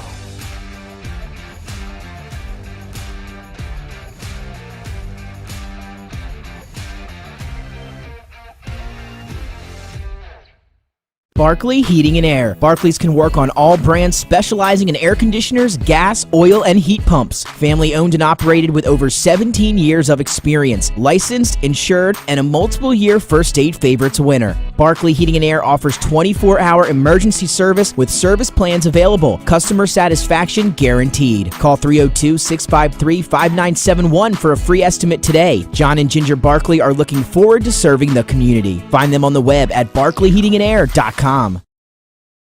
Whether you're planning to buy a home in 3 months, 6 months, or even a year, let me walk you through the process from start to finish and get your questions answered. I'm a DHSA lender with down payment assistance programs or grant money. I can help those with less than perfect credit or those working on their credit. I'm also a local and always have been. So call 302-563-5599 or visit briansloans.com when you are ready to get started on your road to homeownership. Hi, it's Scott and Lauren from Soto Concepts. And today we're at Catch 54 in Fenwick Island, Delaware. Catch 54 is committed to serving beautiful, simple coastal cuisine overlooking the bay. House favorites include signature crab cakes, shrimp and grits, our famous 54 burger, all accompanied by a wine spectator wine list and a great selection of craft ales and cocktails. Catch 54 offers delicious nightly specials, award-winning waterfront dining views, and the best happy hour in town. Catch 54 in Fenwick Island, Delaware, open 7 days a week. See you soon. Your home, your community. It's not just where you live, it's where you belong. At Dover Federal Credit Union, we understand what it means to be local. We started here, and we're not going anywhere. We're as local as it gets, and we like it that way. We're not just a financial institution, we are the local credit union that you can trust. Local people, local decisions. Dover Federal Credit Union. Welcome back in, ladies and gentlemen, to Delaware Live Sports presentation of Delaware High School football. Thursday night football right here at Abessinio Stadium. St. Elizabeth up 14-0 over Indian River. And Patrick Ariani's with me, Mike Lang. And Mike, we saw a pretty competitive first quarter, but the Vikings really seemed to put their foot on the gas pedal there in the second and took the 2-score lead right before the halftime whistle. Yeah, you can see, Pat, they set them up. They went with the run almost exclusively throughout the first. They did throw 1 or 2 passes. But, I know Brett Smith, the quarterback, and he's itching to throw the ball, and he's got a great arm. And they opened up a little bit. They got Mike Downs on one pass that was a beautiful long gainer, and were able to open up that IR defense. And now up 2 scores, Indian River offense is going to have to do some – put the ball in the air maybe a little more than they want to, and I think St. E's is in real good position here. And the defense, again, coming up big for St. E's. So Sure. it's been all around. I think Coach Lemon and his crew have to be pretty happy with the way things have gone. Kasim Benson got the scoring going there in the first quarter. It was a short, I believe, 5 or 6 yard run. And then right before the half, we talked about a little bit there. Smick to Character. It was about a 26, 27-yard touchdown pass. Beautiful play as they went up 14-0 in this one. And, Mike, looking ahead to the second half here before we break down some additional sights and scenes around the state, what would you like to see from both teams? One, being St. E's to keep this lead and continue their undefeated season. Two, being Indian River trying to claw back into this one and draw even at a 3-1 record. Well, from the Vikings, I think what was happening in the first quarter can't happen. They can't turn the ball over. I think it's important for them to hang on to the ball. And in general, Benson, Character, Downs, those guys, they do all the running pretty much, are good at hanging on to the football. Just to seem to be a little bit of the dropsies or the oopsies there in the first quarter. And they need to cut down on some penalties. They had some big penalties that kept drives going for Indian River. I think if they do those two things and they're already up 14, they'll be successful. If you're Indian River, they went that one play, the double pass that a guy was open. I think they've had some open receivers that's not been able to hit them. They're close. I think maybe they just got to maybe set them up a little bit with the big dude. Is it Burke? Burke, and, yep. Maybe try to soften up the St. E's inside and then hit them with some big stuff down the sidelines. They got to get that passing game going a little bit. And I don't know if that they're very comfortable with the passing game, but we'll find out. It's been tough. It's tough sometimes, even in the 21st century. It's tough sometimes to follow teams from other parts of the state. Of course. I know Indian River has the NFHS network. I haven't had time really to sit down and watch too many of their games, but I think they need to get that passing game going a little bit. Now, St. E's does open with possession in the second pattern. If they come out and put another touchdown on the board, that could be lights out. Could be. A couple other scores from around the state. Field hockey. The big-time battle in Sussex County. Cape and Delmar going into the fourth quarter. 1-1. 1-1 in that matchup going into the fourth. I think that's the first goal Delmar's given up all season. It might be. And then also over on our sister stream down south, you got a battle between Laurel and Woodbridge, Mike, and we're scoreless early in that game. A very fast-moving first quarter there at Laurel. What's that? And before we get going here with our second half, we do want to take the time to welcome on our very special brand-new premier and Game of the Week sponsor to Delaware Live Sports, First State Orthopedics. 16 great locations all throughout the First State, as you can see up on your screen now. If you are in the need of orthopedic care, you can go find a location near you. The #1 name in orthopedic care in Delaware, First State Orthopedics. Keep an eye out for some new advertising from them in the coming streams and on our website. So welcome aboard to that team at First State Orthopedics. We're extremely excited to have you. Wait, Pat, we can't do this without them. No. We're ready to go here. And we are. We're ready for the second half kickoff, and we did misspeak here. So St. Elizabeth looks to be kicking the ball away to Indian River here to begin the second half. I had that wrong. I know I originally thought that as well. It's just crazy. I guess my ADD really affects my memory, Mike. I'm telling you. I think it's my age that's doing it. I'm telling you, man. I'm too young now. Like, you have that. I don't have that excuse yet. This thing's getting old, doesn't it? Here's the kickoff from Soto. Low liner, Pat, take it away. And here we go. Indian River looking to bring this. The up man takes it up to the 35. I believe that is Alex Butts. We saw him return one in the first half. So good field position, and once again, down 2 scores and a lot of time in the second half. Indian River can really attack with their game plan, which has seemed to have been primarily in the run game, Mike. Yeah, and they can run the ball a little bit, but I'm not sure that they want to do that. That chews up a lot of clock fairly quickly, and we'll see what they want to do. Obviously, as coaches are doing this, they know a lot more about football than I do. Everybody knows a lot more football than I do. We'll see how they do it. Shearer under center. It's those Delaware backs again, and they're going to go right to Burke. The big fella's going to fall forward, maybe gets 1 or 2. We heard a little bit, or at least I heard a little bit about him in the days coming into this game as a big fella that gets some work in. We saw him on the first drive get some carries, But then with their defense being on the field a lot in the second quarter, Mike, I believe that's his first carry since the first drive of the game for Indian River. Yeah, it's been a while since you've seen the big guy, and I'm not sure how much we're going to see him here in the second half running the ball. He's obviously playing some great defense for them as well. Sheer under center again. They give it to the motion man. And around the outside, cutback lane, maybe 4 or 5 yards here. Good wrap-up tackle for the Vikings. That was Dalton Hall on the speed sweep. Yeah, not a bad play. They picked up some yardage. You can see St. E's swarming there at the end after they got some defenders over there to close any holes that existed. 3rd down and 4 for Indian River. This is a big moment for them. They have not been able to really drive this football against St. Elizabeth. You do not want to go 3 and out here. I think the Vikings defense is maybe a little underrated. You look at that explosive offense, but they've really played, and here's a nice first down run after I said that. But I think like I said, I think their defense has been a little underrated this season, even though everybody knows they haven't given up a whole lot in the way of points. Sorry, Pat, I'm dropping stuff on you all over the place. Hayden Hall on that carry there, and that was a good run.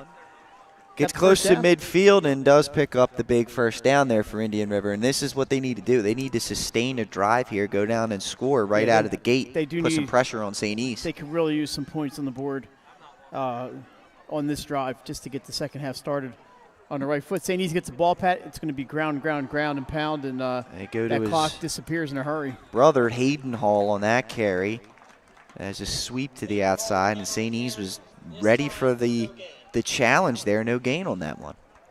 So they got him on that previous play, Pat, where they had the long gainer, and nothing doing there. Not that time. Sorry, Pat. I'm going to get all my stuff out of the way. Now that I don't have to stand up, I'm going to you're rearranging. I love this. Well, every once in a while I like to move the furniture. I am the furniture, and here I go. Keymaster? I'm the keymaster. Yeah, is that from Ghostbusters? Yeah. I got a nice little spot right between the gate here. It's like you're watching on widescreen TV.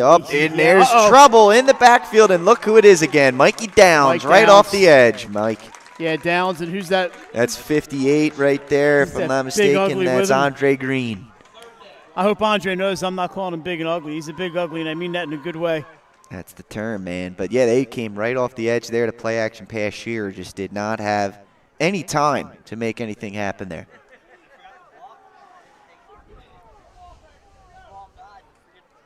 Third down and 14 for Indian River. Not much in the playbook for this play. I'm trying to take notes. Oh, there's some light. Okay. Yeah, it's tough here. We got no light, no floodlights up here in the press box area. They treat us well here at Abessinio. So. They do. Love it up here. There they go. Look at that. Here comes a reverse, and they got it. It's ball across midfield. There's a player without his helmet running. He's going across the 40. Ball's loose. The ball's loose. There's Mike, a flag let's see. down. I think Indian River got the ball back, but there is a flag down. And I believe the flag's going to be because the player was running around without his helmet, but I'm not 100% sure. That's the second time they ran that counter crisscross. Push it back. We got lights, Pat. Dalton Hall was on that carry, number 24. They must have. Number 24 on that counter crisscross play there for Indian River. St. E's coaches want this call. They want this penalty call. They're saying he got his helmet ripped off. And they call it on St. E's. Was the penalties that's one thing that has gone Indian River's way tonight.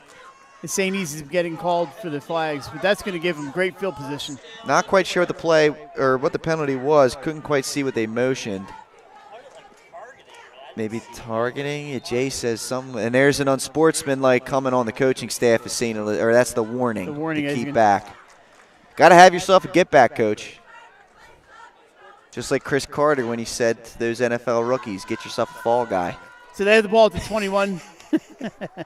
They had the ball at the 21-yard line. All he did was score touchdowns. And that's true. Yeah, St. E's right now, they got to buckle in. And, again, Indian River, after the big play, to get the penalty yardage tacked on. And they had a fumble that they fell on top of. Once again, in scoring position. Second time this game, Mike. Let's see if they can cash in here. Everything came up green and gold on that play. Here's Burke, and down he goes. Ball's loose. Vikings have it. It could go. He was down. He was down. He was down. Kasim Benson spikes the ball. He's got to be careful. Yes, he does. Benson had a 75-yard touchdown return in his sights. He was down on the play. 1 yard gain, and I'll tell you what, they've done a good job with Burke. What we've seen is I don't think they're blocking the edge rush for St. Denis. Well, you see when they go back to pass, he's loose. Had a chance to make a sack. Had a little pressure.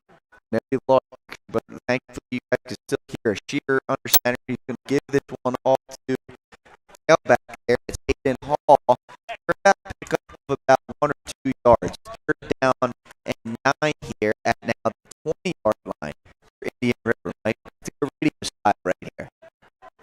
All right. That's not already for watching. We apologize. It's very away. We got our engineer working on it. 3rd down and 9. Indian River in scoring range here. Mike's got to be 4 down territory.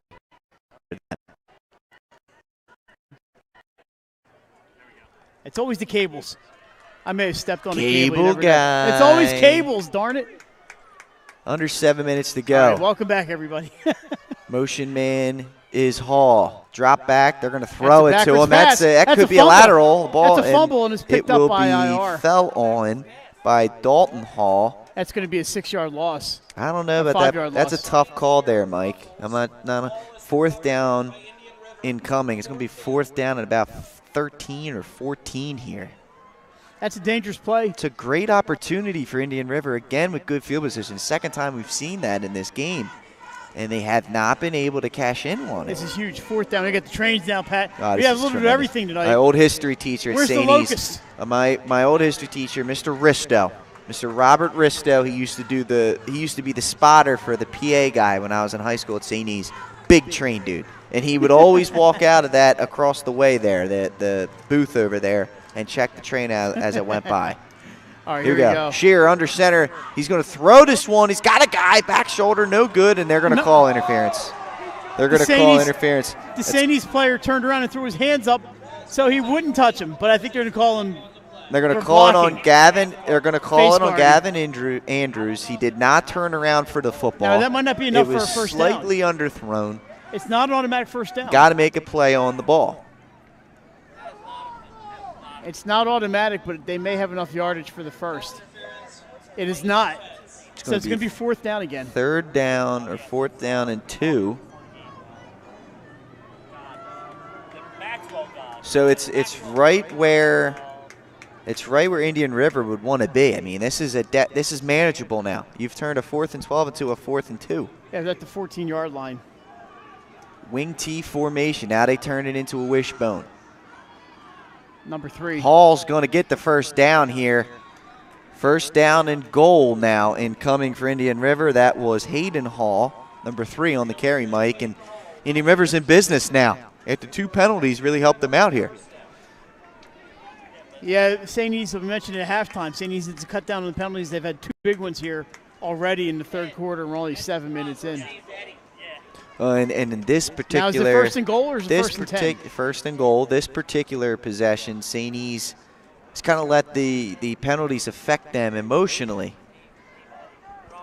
Let's see if they can regather here as we approach 5 minutes to go in the 3rd quarter. This is the only possession so far of the 3rd quarter. Hall on the carry, tackle. nothing doing. Who's the corner over there, Mike? Him, I think that's character number 4. I'd say either character or Benson, but I think you're right. It's character. Came flying up there. He escaped the first tackle, Great but job. not characters right behind the lineman. That's a good job, and that was a loss of 2. It'll be 2nd and goal from the 12, as Mike mentioned. Under 5 minutes to go. How about this? A good old approaching 8-minute time chewer drive here from Indian River. That's probably which not makes exactly what they wanted. All more important that they finish this off with a touchdown. They are eating up the clock for sure. They go to Burke up the middle. He's going to try and push the pile forward. He gets across the 10, but not much further. That St. E's front has done a great job of sealing off the running lanes. They're going to give him 2 on that. Pat, you got to, if you're the St. E's coaches, you don't like the penalties. You don't like the fact that Indian River's 10 yards away. But you got to love the fact that they're running the ball every time. You're dominating up front. You are. You're dominating up front. And you're right, Mike. I mean, it's the penalties and stuff can be cleaned up. I think Coach Lemon, after this drive is over, when he has a chance, he might tell his players, you may not agree with all those calls, but that can't happen anymore. 3rd and goal from the 10. They give it to Hayden Hall again. That play's been working for them, rushing around the outside. He's got about 5 on that play. And whistles finally blow, as you said, Mike. It'll be 4th and 5. 4th and goal from the 5. I don't know if do they take the chance to run the football here, or do they try and put it in the air? They haven't had success with any passes yet. Huge play here. 9-minute drive. Biggest play of the drive of the night so far for Indian River. Defense has got to be sucking air right now. Well, it looks like Brett Smith Indian River guy who's just tying his shoe. Okay. Brett Smith getting the fans into it, telling them to make some noise here on a big 4th down. This is huge for Indian River. This is almost a must score right here for Indian River. They gave away the Thunder Sticks tonight. The Thunder Sticks are out and about, baby. Burke in the backfield. Shears sends Hall in motion. They pitch it to him. He's got outside contained. Down he isn't goes. going to get there. He stops short at the 2. That's Benson comes up and makes the play. What a stop by St. E's, Number Mike. 24 for Indian River, I believe. Yes, it was. That was Dalton Hall that time. On the sweep, he tried to cut it up and in, and he is left 2 yards short. That's a huge stop. That was a 9.5-minute drive for Indian River. It ends in 0 points. That's a killer. That's a killer. Now, you got to be careful, St. E's. They have to hold on to the ball here. You don't want to give up a short defensive touchdown here for the Vikings. But they've had success running the ball, and I expect to see quite a bit of Kasim Benson right here. Well, he's not in the game at the moment. Or not. He may be cramped up. Not quite sure. Yeah, he looks like he needs a breather out here. He is playing both ways. Jimmy Smick Garrett also on the under bench. center. He's going to give it to the tailback. That's Mikey Downs. And that is a carry, maybe a yard there for number 6, Gavin Andrews. Gavin Andrews coming out of nowhere. The sophomore. We mentioned Jimmy Garrett, number 12, wanted to get a little work here from the trainer on the sideline. There's one of their receivers. They were out there for a long time, Mike. Yeah, it was a 9-minute drive. Yeah. It hurts to see them if you're saying any river, you go that far and you come up empty. Well, as you said, Mike, it's important for them to try and keep St. E's where they're at and win this field position battle. Maybe get a block punt. You don't want to let St. E's get out from this trap right now. I think Coach Lemon here says, hey, if we can get 5 or 6 yards, maybe punt the ball somewhere around the 40 or midfield. We'll reset there. Benson getting his knee wrapped up. Of course, right he'd now. rather get a first down and keep going, but Smick, keep an eye on the play judge. And there's under 5 seconds left. Timeout. There's a timeout coming from St. E's. And I think that's just to give Benson a little bit more time to get ready. That's why not? That's what it looks like. I mean, Coach Lemon turned around, like, how close is he? How close is he to being ready? Yeah, he's obviously a big player. Kasim's ready. Look at him. There he goes. That's what it was. That's why they called it. He's having an all-state season, Pat, and you gotta have him on the field as much as possible. 11 touchdowns, Mike. 9 rushing, 1 receiving, and 1 interception return for a touchdown. And other than the game where he didn't score, this has been his quietest game scoring-wise. Obviously, he's had his hands on the ball all night long. And Indian River has done a pretty good job defensively. I mean, they've given up 14 points here. They've given up 2 scores on drives, but St. E's has had to work for everything that they've gotten offensively today, Mike. And that's a credit to this Indian River defense. Yeah, Pat, we'll take that looks like we're about ready here. 1:43 to go. No, we're not taking a break. Third. That's not what I meant. I was going to take a look at something here, but we'll get it. Go ahead, pull it up. I'm pulling it up. Pull it up. I got it here, my friend. I got it, my friend. Pat's covering me here. 2nd and 9. It's an I formation. Benson back in, as we talked about. I would expect him to get this carry here. That's a good time now to get Benson back in. He needed 30 seconds. He gives it off to Benson. Not much there. In fact, There's he gets thrown back for a loss. Another helmet came off from saying he's looking for a call, but they're not going to get it. It's once again number 58, Andre Green, who loses it. He's got to come off the field for a play. Got to tighten that thing up. Someone's getting up under his face he's mask. Got to leave the field. 3rd and 9. Pat, I was looking at the upcoming schedules. Where I was going. St. E's at Dickinson next Friday night. Homecoming at JDHS St. E's should be pretty good until I believe the Caravel game. They do have St. Andrews, I believe. St. Andrews is a tough one too. Yep.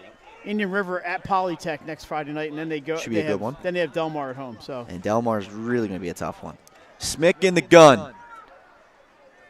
Vikings are going to air it out here on 3rd and 9. He's open. It's incomplete. A little bit behind Tom Schiavone. He took a lick while he was going for that one, and it does fall incomplete, and I think you'll see the punting unit come out here for St. E's. Smart play. We're already on third quarter's about done here. Yeah, you take the shot on the seam. It was there. Just a little bit behind Schiavone. Tom Schiavone did take a big hit. It was a small window. Exactly. It was a small window. There was defenders in good position. Again, another credit to Indian River's defense. Play was well designed. It was. Throw was off a little bit, and they did have 2 guys on Schiavone. Now, St. E's has got to make sure they block well here. Caden Harris, the freshman, will come on the punt. If I'm Indian River, I'm sending everyone. Yeah, why not? You're going to have a receiver back, but is Josh Townsend. They're going to get good field position no matter if they return the ball or not. Let's see. You might as well bring the house. Indian River's coming, and they almost get there. It's shanked. A wobbler punt, bounces at the 20, and Indian River's pretty much set up where they almost left off. I mean, they're after that penalty yardage there. It's going to be 1st and 10 at the 22-yard line. A lot of pressure. Freshman. He did what he could to get that punt off, and there go our lights. 32 seconds to go. No, Kevin's in there.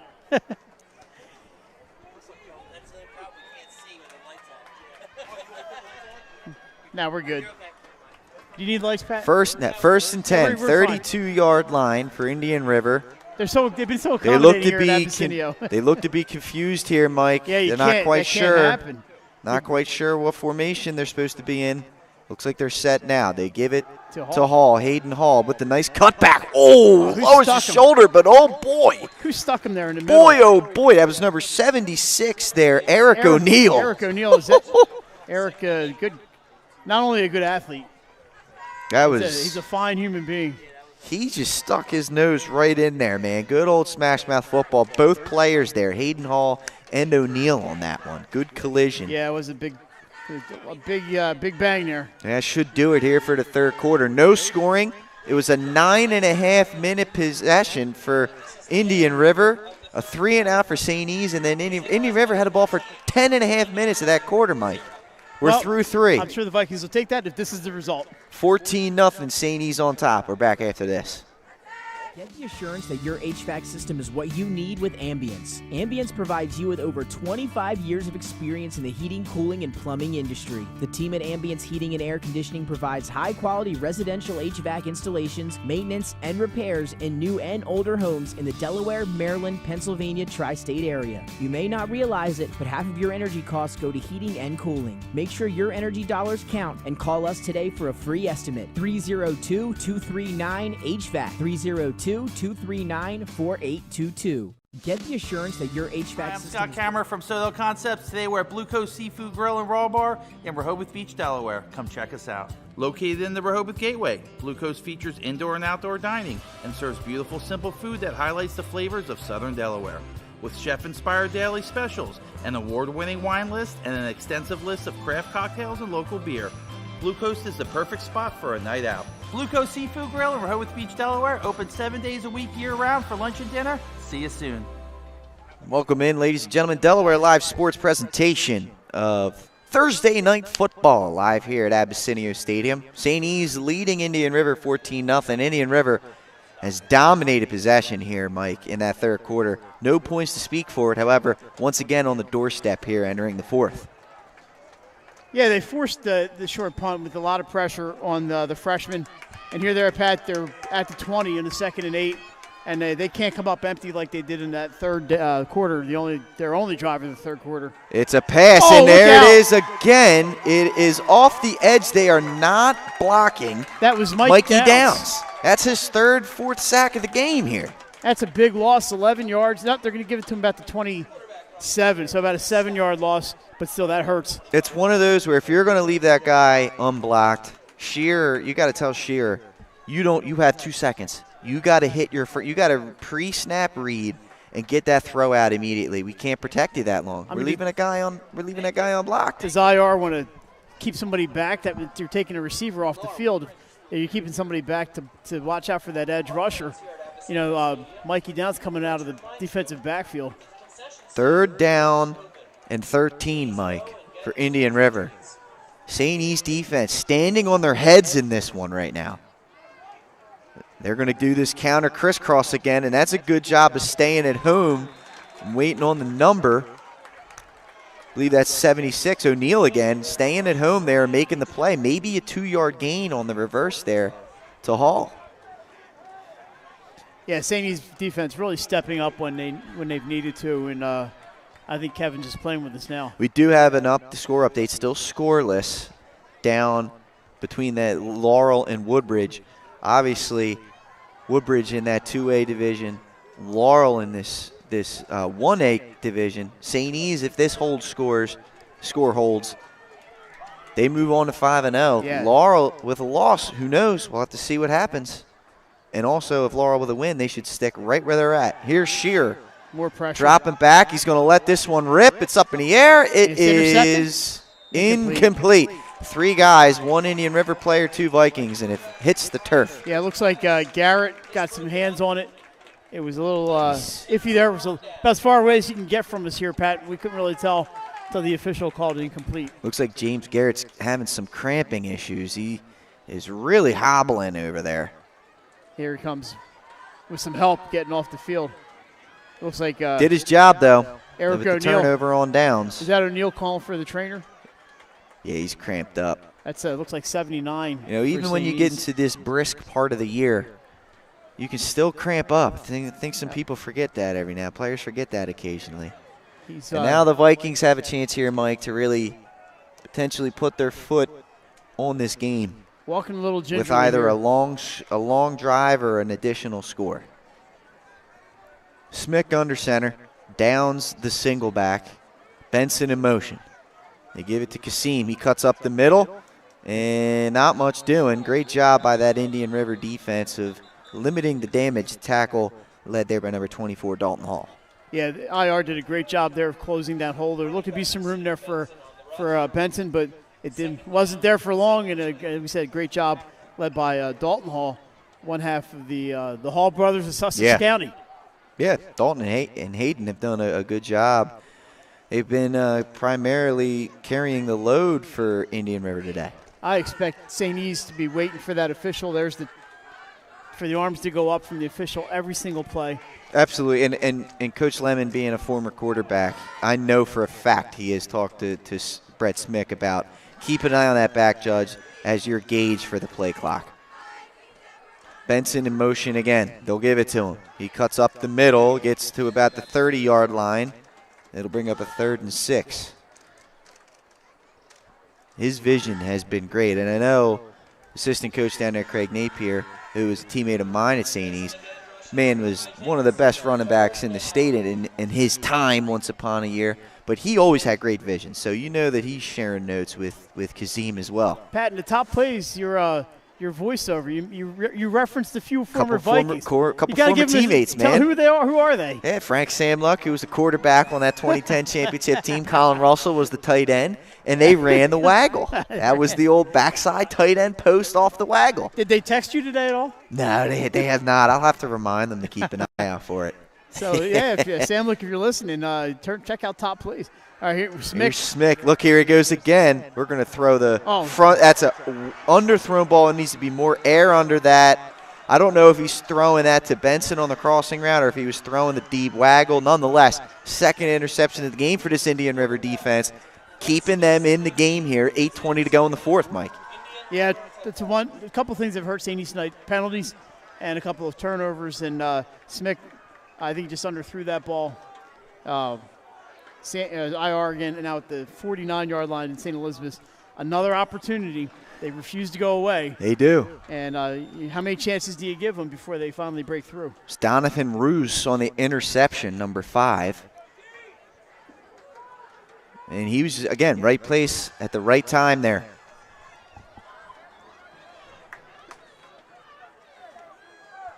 And again, the question is still the same that it's been this whole entire game. Can Indian River put together a big chunk play? Can they finish a drive off? They go to Dalton Hall. Oh, that's a lot of people. He picks up about 6 yards on the play, but for this Indian River offense, that's been a good play for them. Has been 6 yards. There hasn't been much more than that. The question, of course. Time's starting to go against them. Exactly. It's the fourth quarter. There's 8 minutes left. Can they go to that play over and over again and have enough time to get back into this game? Score twice now. They got to score twice. That's the key here. They're going to go speed sweep counter there with Hayden Hall, and he maybe picks up 2.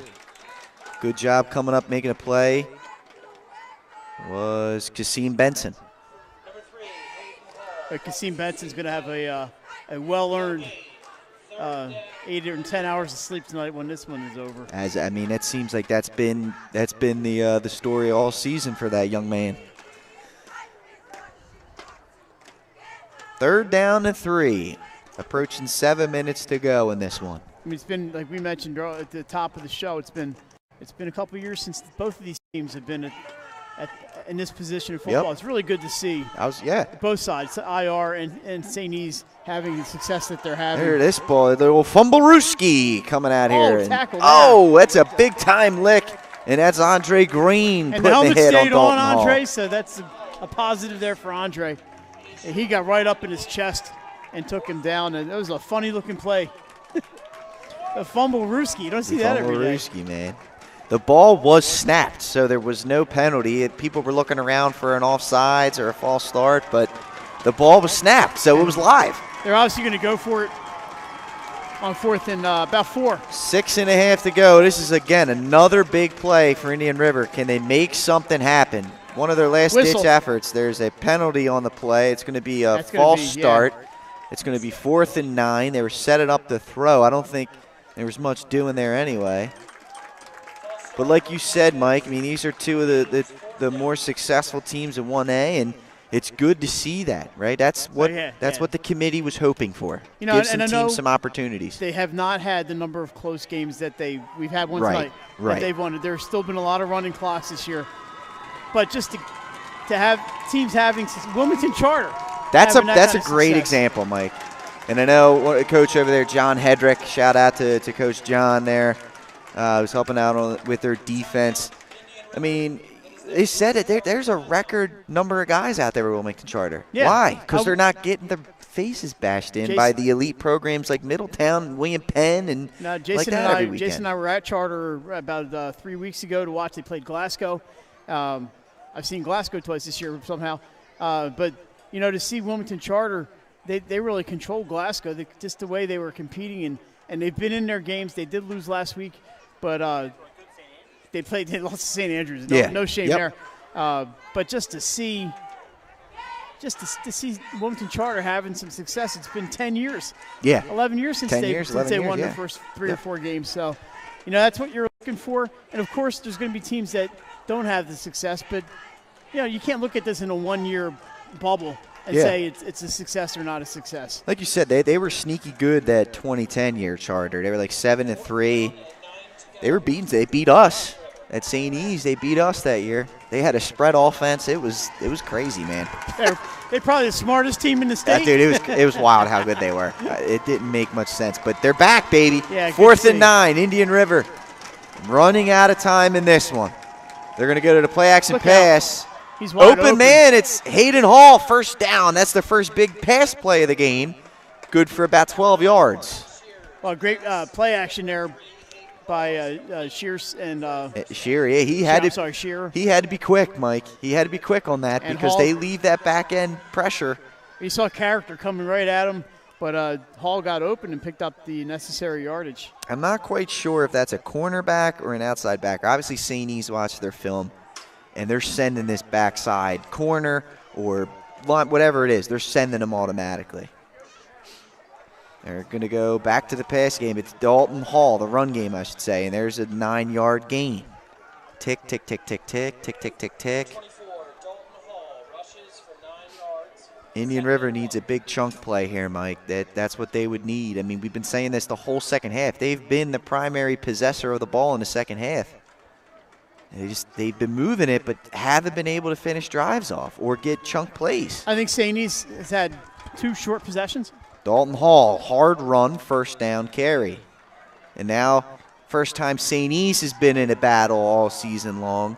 Fatigue, right? They got a lot of guys that haven't maybe had to play a full 48 minutes or so. They've had running clocks, and they've been able to get their guys off the field. So these last 5 minutes are crucial for them right now.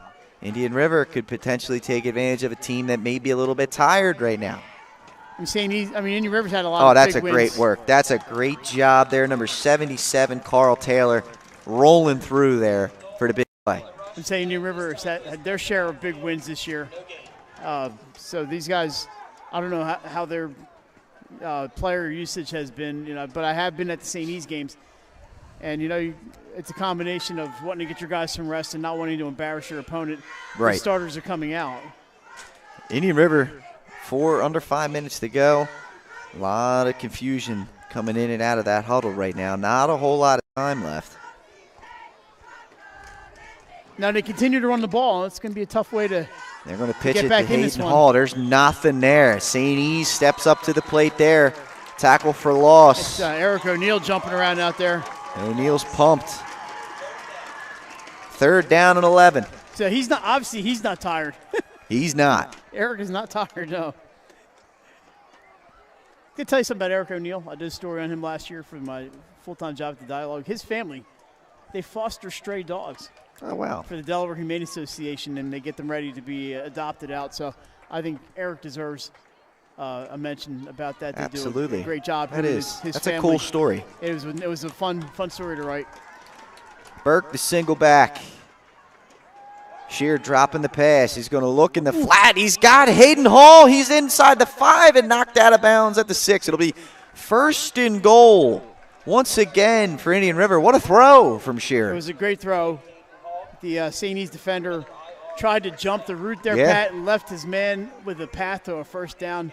At some place, you have to just say, I'm going to let him catch it, and I'm going to keep him from getting that first down. And I think that's something the coaches will instruct him about. Try to do the Trayvon Diggs jumping the route, and there's going to be a timeout. St. E's not set up. They're going to want to talk this over. That's their second charge timeout of the second half. And again, maybe Indian River trying to catch St. E's on their heels a little bit here as we wind down here in the 4th quarter. Yeah, it was a 3rd and 11 on that play, and they ended up getting down to the they picked up about 20 yards. 6-yard line, so they picked up 17 yards. 17, yeah. Yep. I don't know who caught that pass. Hayden. Okay. Hayden Hall, number 3. 3:39 to go, Mike. 14-0. If Indian River can score here on the first play or two, they're still in a situation where they'd probably have to onside kick it, but you never know. You could see them if they do. If they score quickly, get the onside kick, then you could potentially, with 2 timeouts, see them put together a short drive to try and go for a tie. And St. E's has not moved the ball here in the second. They haven't had the ball a lot. No. When they've had it, they have not moved the ball. 3 and out, and then an interception. That's their 2 possessions. Yeah, Jay says they've had 6 offensive plays, 2 3 and outs. No, a 3 and out, and then an interception. Yeah, that's Yep. right. Here we go, 1st and goal from the, looks like round of 5. So, Pat, we'll call that an 18-yard pass to Hayden Hall. 1st and goal for 5. Indian River. You look for the score, and they fumble the snap. The ball's loose. Who falls on it, Mike? I think this is a big play, and the Vikings think they have it. The officials confirm it. Wow. Oh, that's a heartbreaker. Wow. I'm going to quote Jason Winchell. Wow. Yeah. That's unbelievable. St. E's comes up with another turnover, and that may have preserved the win for them. Boy, you just feel terrible for these young men, Pat, working as hard as they have. They've been down in the red zone. They've been inside 1st and goal twice tonight. Nothing to show for it, and that's just a shame, but you got to feel good for St. E's. They stuck with it. They called the timeout and gave themselves a 45-second break. And it worked for them, right? And they're going to take over, Pat, on the 5-yard line. Wow. Wow. I love that. That's the Jason call. That's right. Jackson Benjamin, I believe, is who's coming off the field here for the Vikings. That ball's at the 4-yard line, so twice Indian River has been that close.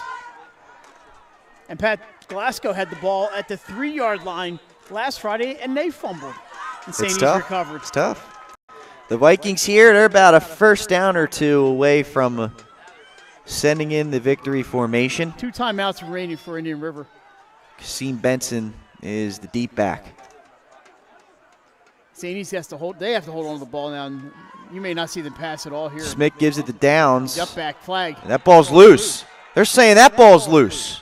There's a flag down. Who fell on it? It may have been a fumble marker. Let's see. Indian River football. Indian River recovers. How about this, Mike? They give it to the up back, and Downs can't quite hold on to it. The mesh point wasn't there between Smick and Downs, and Indian River just completely reversed the turnover game here. Oh, boy. This game's got it all, ladies and gentlemen. I think that deserves a wow. That's a big wow. Now, look at it. Indian River's right on the ball. They know what play they want. They're going to go right to Dalton Hall, and he's in for the score. What a momentum shift. Indian River on the board. Hold on, not so fast, my friends, to quote another Jason Winchell favorite. 14-6. And that looked easy on that touchdown, Pat. He was not touched on the way in. Dalton Hall has been a busy man tonight. He gets 6 yards and a touchdown there. This Viking crowd is quiet. They are quiet. They are stunned by what has happened here. 3:09 left in the game. St. E's going to have to find a way to get a few first downs, or this is going to get really, really hairy for them. Extra point. This is a big one here. This is number 67. That's correct. The lefty. He's been out here kicking all night. Tristan Hood, the senior. He's a southpaw. Let's see. Like David Akers. You see Carl Taylor, see if he can get any penetration here. The big guy. Snaps good, holds good, extra points up and through, and we are, it's a 7-point game, 3:09 to go. 2 timeouts left for Indian River, 1 left for St. E's. One of the most fun sports and one of the most fun playing sports upcoming here, Mike. The onside kick. Wow, it is quite a finish here. Thursday night special here on Delaware Live Sports. It's been pretty special, all right. When we saw it on the schedule, we saw this last week, and we're like, this is going to be, we think this has got some potential. And I got to say, we've been right. 3:09 to go. It's a tense stadium right here. St. E's trying to hold on, and the folks that traveled all the way up from Indian River, shout out to you. And if you're watching down there in Dagsboro, absolutely, suburban Dagsboro, is there a suburban Dagsboro? Let's see. So here comes the onside kick. Is Selbyville suburban Dagsboro? That's what Hood's going to put it right down the middle. Ball's loose. Let's see who's got it. I believe St. O'Neill may have fell on it. It is picked up by and it's O'Neill. Eric O'Neill. That was a close one. Look, you can see it almost roll over the back of a St. E player. St. E's 3 second-half possessions. 3 and out with a punt, interception, and then a fumble on the first play in their last possession. Yeah, if they want to win this game, they need a clean drive right here. You can't have 7 total plays in the second half. Yep. 2 of them turnovers. Yeah. And 1 a punt. 1 a punt. They are at the 46-yard They're in line. their comfort zone, exactly, Mike. And let's see, this is going to come down to the snap. They've had no field position the entire half. Smick under center. You give it to their bell cow, Kasim Benson around the outside. Cuts back in, picks up about 3 or 4 yards here. That's not a bad game for Benson. Stays in bounds, obviously. He gets 3, but that's not really the important thing for them. 2:45 to go. 2 timeouts left for Indian River. Let's see how they strategically use them. I believe a 40-second play clock down here in high school football, so we're going to get down close to that 2-minute mark before St. E's is going to snap this one. And you can bet this is it's Trout coming out. Trout again. He's I was wondering who was hobbling there. His calf, ankle, something. It's definitely tight. Homecoming king. He's the man. He's the man. I work with his mom, Monica. Lovely lady. Let's see, Smick under center, gives it to Benson, and he's swallowed up. It's Burke right through the middle making the play. And he's there's a timeout. There's the timeout, a 2:04 to go. How about this? Indian River's got some life, Mike.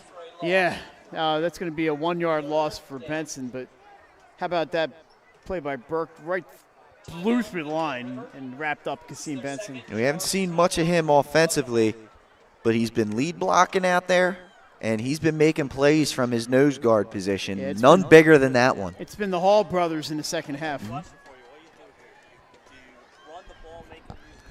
3rd and 8.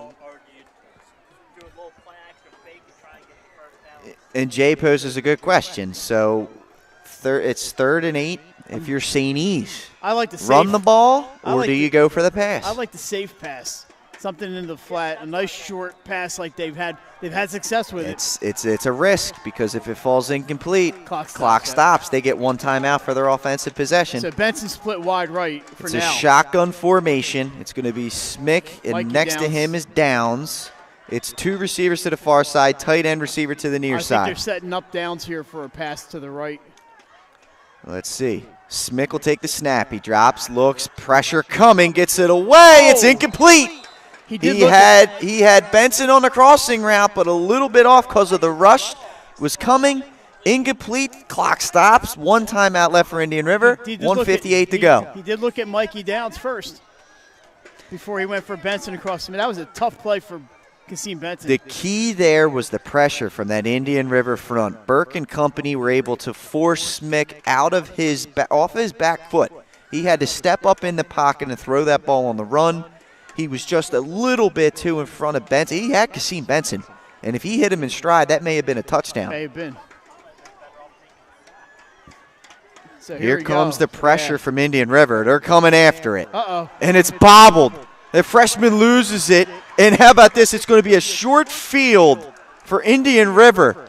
Oh, my. It gets more tense here at Abessinio Stadium, Mike. Well, the snap was bad. The kid tried to punt it, and I think he just hit his toe and rolled about 1.5 feet. IR at the Vikings 40, and buckle your seatbelts, everybody. Hold on, Mike. We're coming in for a landing. 1:37 left. And it did run the clock off. Let's see. There should be around like 150 some left on this clock. You better believe those Indian River coaches. Jason's got it on here. 152. So they did not stop the clock. It should have been stopped for a turnover on downs. They're going to change that. We do have an official up here. They're coming over. They're going to contact. 155. It looks like. 155 on the clock. Indian River. Let's see, Mike. 1 timeout here. They obviously corrected it. They knew it. They corrected it immediately. And St. E's has a timeout. You may see St. E's call a timeout at some point, especially if a first down's got here by Indian River to compose themselves. Burke's in the backfield, but Shearer back to throw. There's nothing there. He rolls out. He's got the sideline. He's across the 35, and he gets about 8 yards. It depends on the spot. Looks like it looks like they're giving him a first down, Mike. You're right. How about this? Shearer escapes the rush. No one was out there in the flat to cover the scramble. And we talked about St. E's. They have not been in a close game yet this year. Indian River has just continued to put the pressure on them. Just continued to put the pressure here in the second half. And they've dominated time of possession. They did a great job getting through that line. But like you said, nobody home on the left side. Let's see, they go full house. They give it back to Hall. He goes up the middle, not much there. O'Neal with the stop, maybe 2 yards. They're going to give him about a yard. Back up on the line comes Indian River. No time to waste. And they spike it. 1:26 to go. It's 3rd down and 9. Pat, we've been waiting for – we had the St. Mark's and Red Lion game, which was a 1-point finish. And we've been waiting for a game like this. To think about this, Mike, if it comes down to an extra point here. It might. It might. 2 plays here for Indian River. They do still have that timeout. I always tell people I'm happy I don't have a rooting interest Yeah. I'm nervous enough, and I'm just calling the game. Oh, man, I love it. I love awesome. a good story like this. It's awesome. A great job by Some Indian River. intrigue. Pat, they were down and out at halftime, and they did not give up. They've dominated possession here in the second They half. held the ball for 10 minutes and didn't score. They could have said, you know what, this is not our night, but they didn't. Single back in the backfield is Burke. Shearer under center. He's going to roll back to pass. Good protection from his offensive line. He gets one up. He's got a guy. It's caught, but he's out of bounds. Oh, man, they had him. They had him deep. That was Hayden Hall, who ran the wheel route, was wide open down there. Shearer was under all kinds of pressure. Yeah. You had Carl Taylor breathing down his neck, Pat. If Shearer was able to throw that ball cleanly and lead the receiver, we may be a point away from a tie game. Taylor was right in his grill. And that's a big dude. 4th and 8 for Indian River. There's the timeout. I think St. E's wanted a holding penalty on that. They didn't get the call. And there is a timeout. And that's Indian River's second timeout. That's their last timeout. Last timeout. Yep. Last timeout for Indian River. They're going to want to make sure they put the perfect play on here. Last time they were in a situation like this, it was like a 3rd and 11, and they hit Hayden Hall in the flat. He turned upfield and got a first down. What a game. The hands are all clammy, and that might be the weather here and anything else. I love that from you. This is great stuff. Remember, Saturday night, Red Lion volleyball against DMA, our match of the week. Mike Lang, Jason Winchell will be there, and Nick will be there. We'll have a cameraman, which would be good, and it should be a lot of fun. Jay, do we know where we are next week for volley? Do we have a volleyball match? We do have one. I'd have to look up the schedule, but Tower Hill and Tatnall, that might be our next one, Pat. Could be it. So, Mike, Here we go. 4th and 9 out of timeout. What's your call here for Indian River? I mean, over the play action pass, I think would work. I think that's probably what you'll see. They do have Burke in the backfield. Burke's so maybe in the backfield. Maybe not a play action, maybe just a pass. Keep an eye for Dalton Hall. They go back. Got him. He's sacked in the backfield. It's a big play. Carl Taylor is right, Mike, with the big sack. Number 77 goes right up the gut. The St. E's coaching staff is ecstatic. The players are pumped. Once again, this defense was tasked with holding the line, stepping up to the challenge, and they do it. Couple kneel downs. They have to snap the ball here. Yep. Two or three kneel downs to do it, but how about Carl Taylor? Just like there was nobody there. Like there was nobody in front of him. Tremendous job there by 77 he in Maroon. almost got him on 3rd down. He did get him on 4th down. He scored a touchdown last week on a fumble recovery. But that's at the 39-yard line. Great job by St. E's to hold. But how about Indian River with the comeback attempt here in the 4th? Oh, tremendous quarter. effort Awesome. from Indian River. They're going to win a lot of games this year, and they're going to be a dangerous team come postseason time. It's a long drive up here, but they really showed up tonight.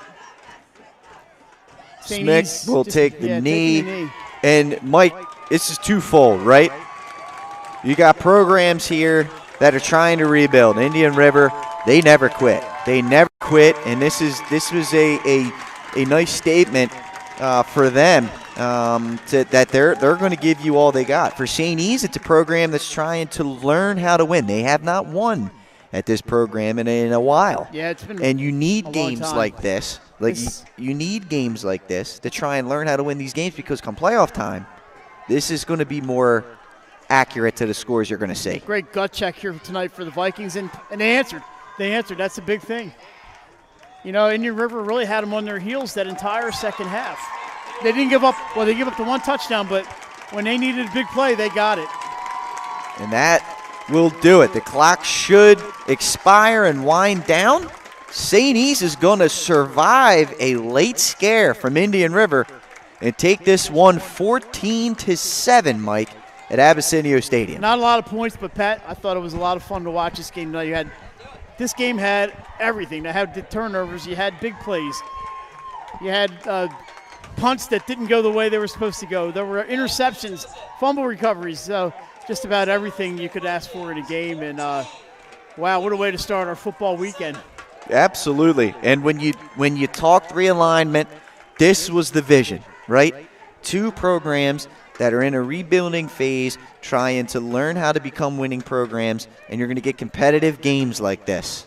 This is a prime example of it. What a way, like you said, to start the football week off, Mike. Yeah, and some big games this weekend. Of course, St. Joe's Prep coming down to Middletown tomorrow. Laurel and Woodbridge being played right now. Tower Hill and St. Andrews tomorrow. So St. Mark's Archmere on Saturday. That's a big one. Just looking at that Laurel Woodbridge game, it looks like it's halftime. So still 0-0. Jason tells me it looks like the Laurel band is out on the field right now playing Benny Mitchell's theme song.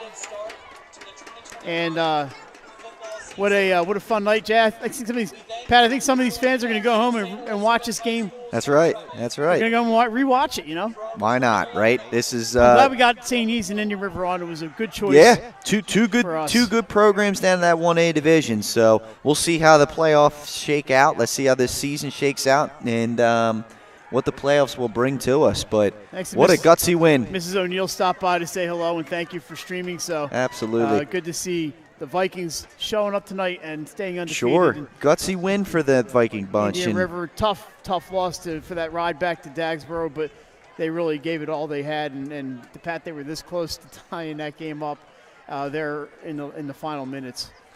Look, having a look at it, right? St. E's, they pushed ahead in the first half, but it was all Indian River in the second half. If Mike, if you had to give a player of the game, who would you lean towards here? This was tough. I mean, that Viking defense really stepped up when they needed to. I'm thinking I like Carl Taylor for one. He made a couple big plays. It was a huge play at the end, and he obviously made the big play at the end there. Yep. But I like. It's hard to pick a lineman, but I think the offensive guys get it all the time. I'm going to go maybe the defensive line. I'm going to go with Carl Taylor. Nice. Shining above all of them. So Carl Taylor, he's my player of the game. Pat, Boom. You have one? I mean, I agree with you. Right, I think that whole defensive group and Carl Taylor definitely he made a lot of big plays in this game. I'd like to have the big guys on my side just because I run into them outside the field. Between Taylor and O'Neill, Eric O'Neill those two were all over the field tonight. Yeah, they were. Gutsy win for the Vikings. They move on to 5-0, as you said. Indian River falling to 2-2. That'll do it for us here at Abessinio Stadium on this Thursday night special on Delaware Live Sports. For Mike Lang and Jason Winchell on production, Nick Halliday on camera, I've been Patrick Garrianis. We will see you later on this weekend throughout our streaming schedule. And once again, next weekend, keep an eye out for the game. Thanks for joining us, ladies and gentlemen. Enjoy the rest of your night and your weekend.